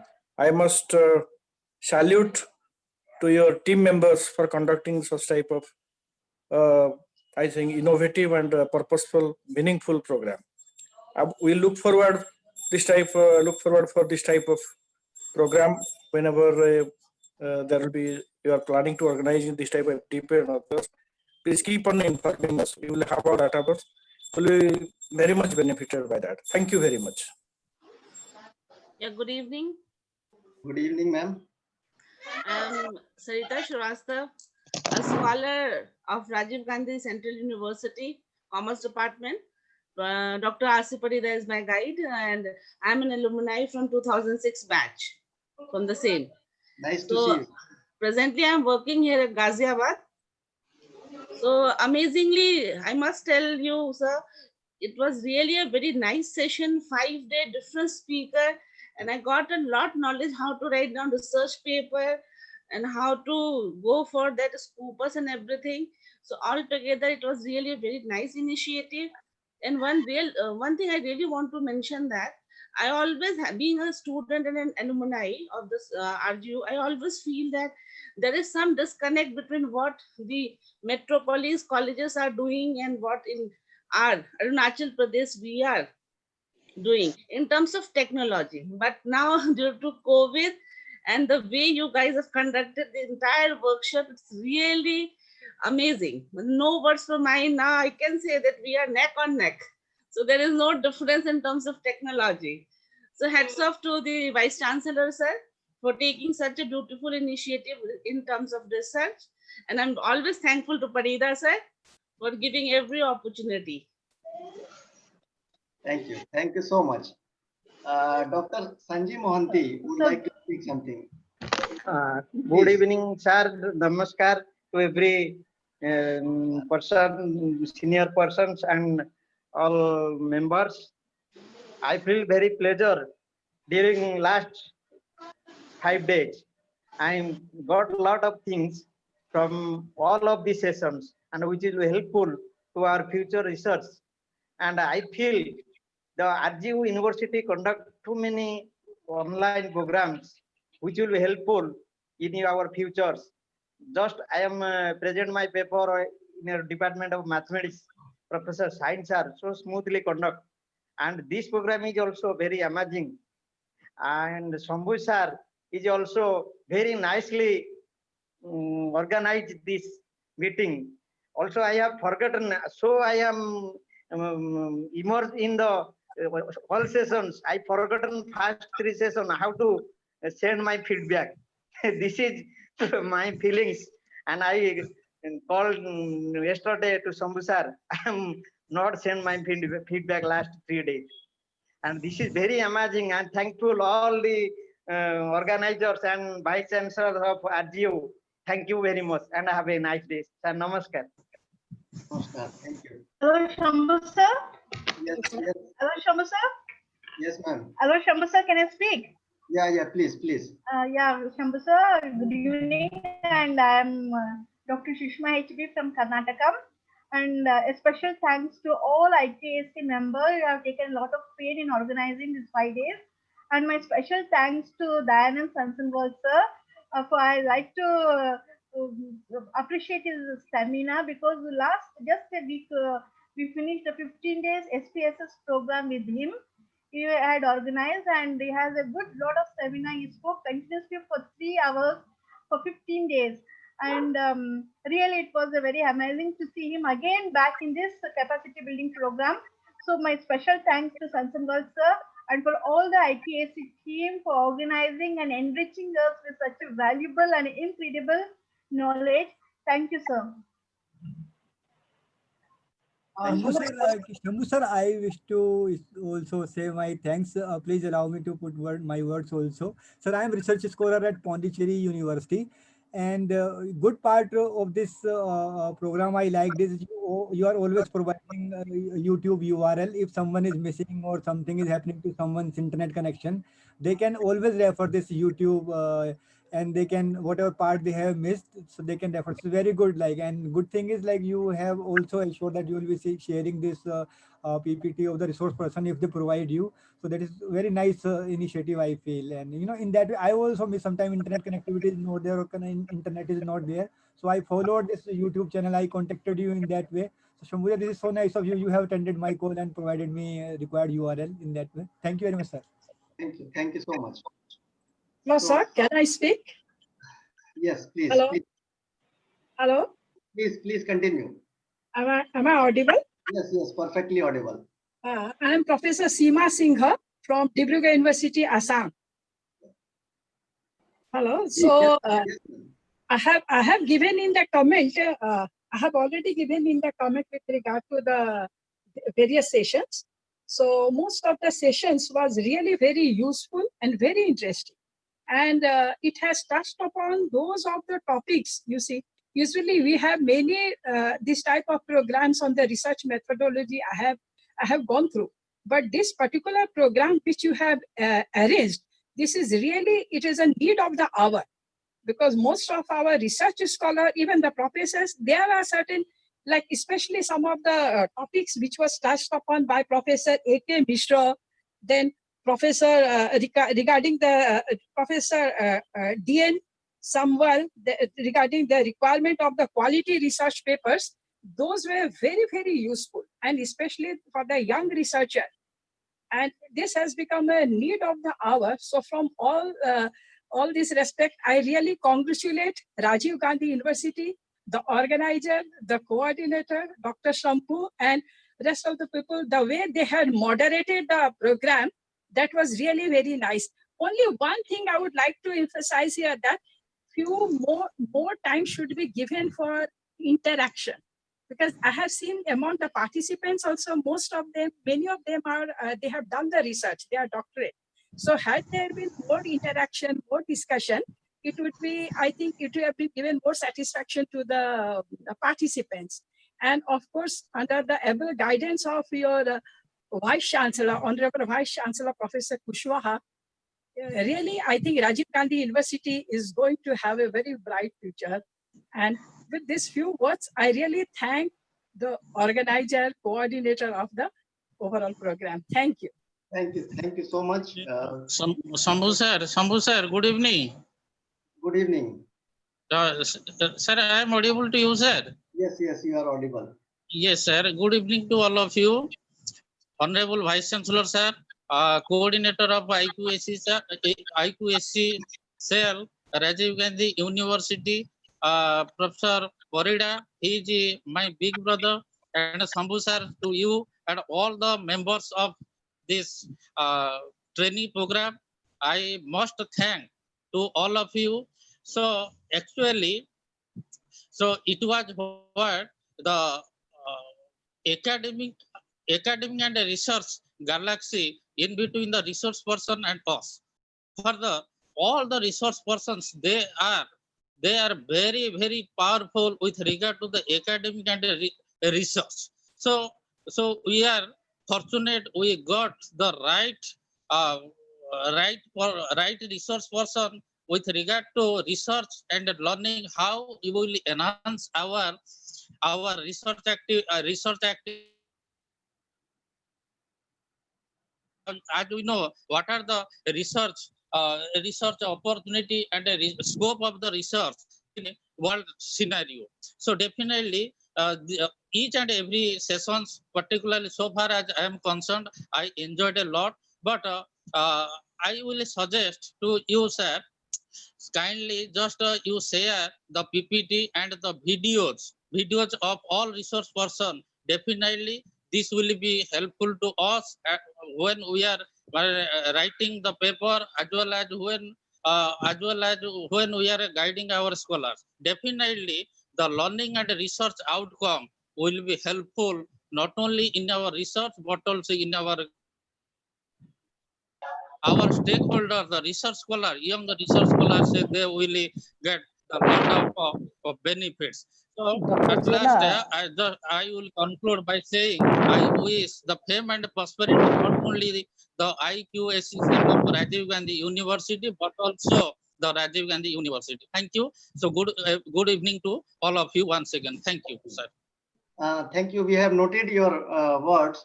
We will definitely provide you the PPT while sending the certificates. So we will, and the videos are, it is already there in our YouTube channel, Rajiv Gandhi University. You'll search in the Google or you'll search in the YouTube, you'll find already the videos are there. Anytime you can find it from there.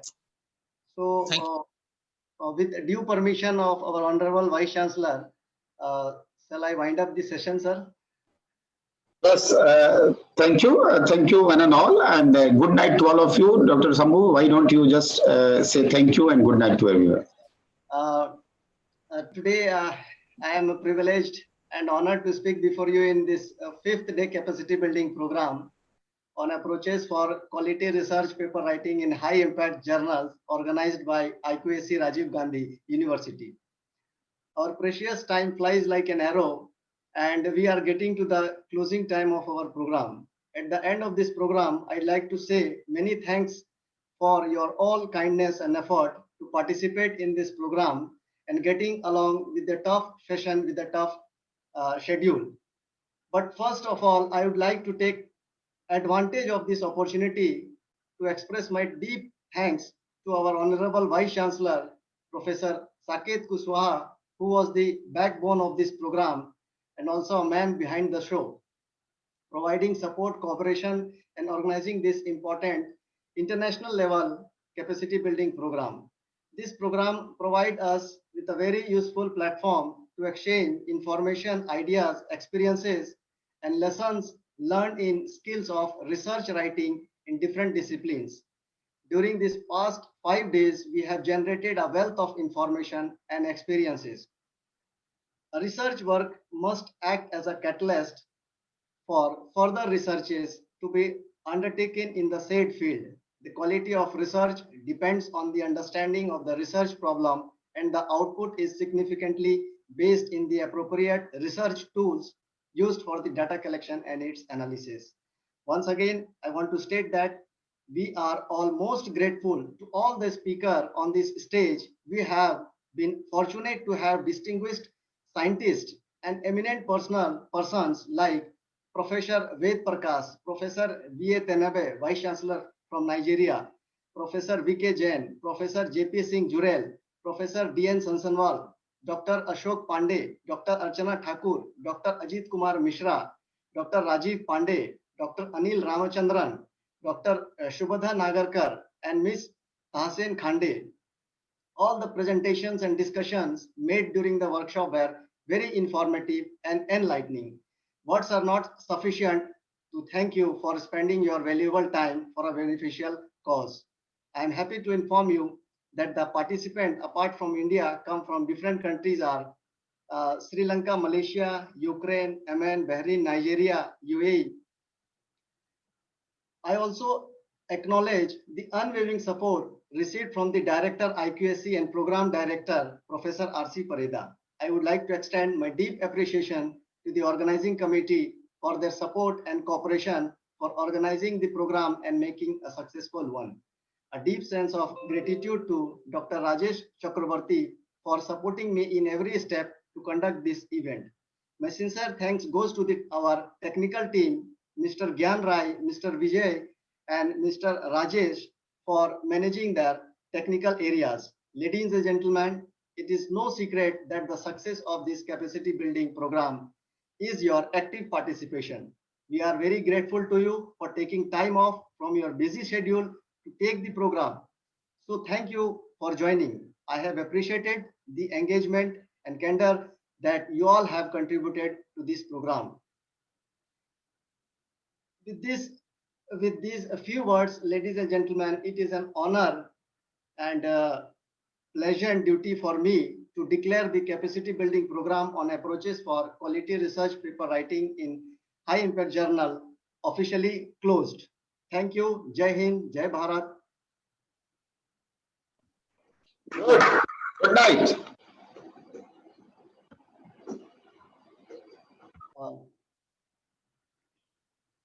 After 10 days, we will be circulating your certificates. So before that, please don't give any call and mails.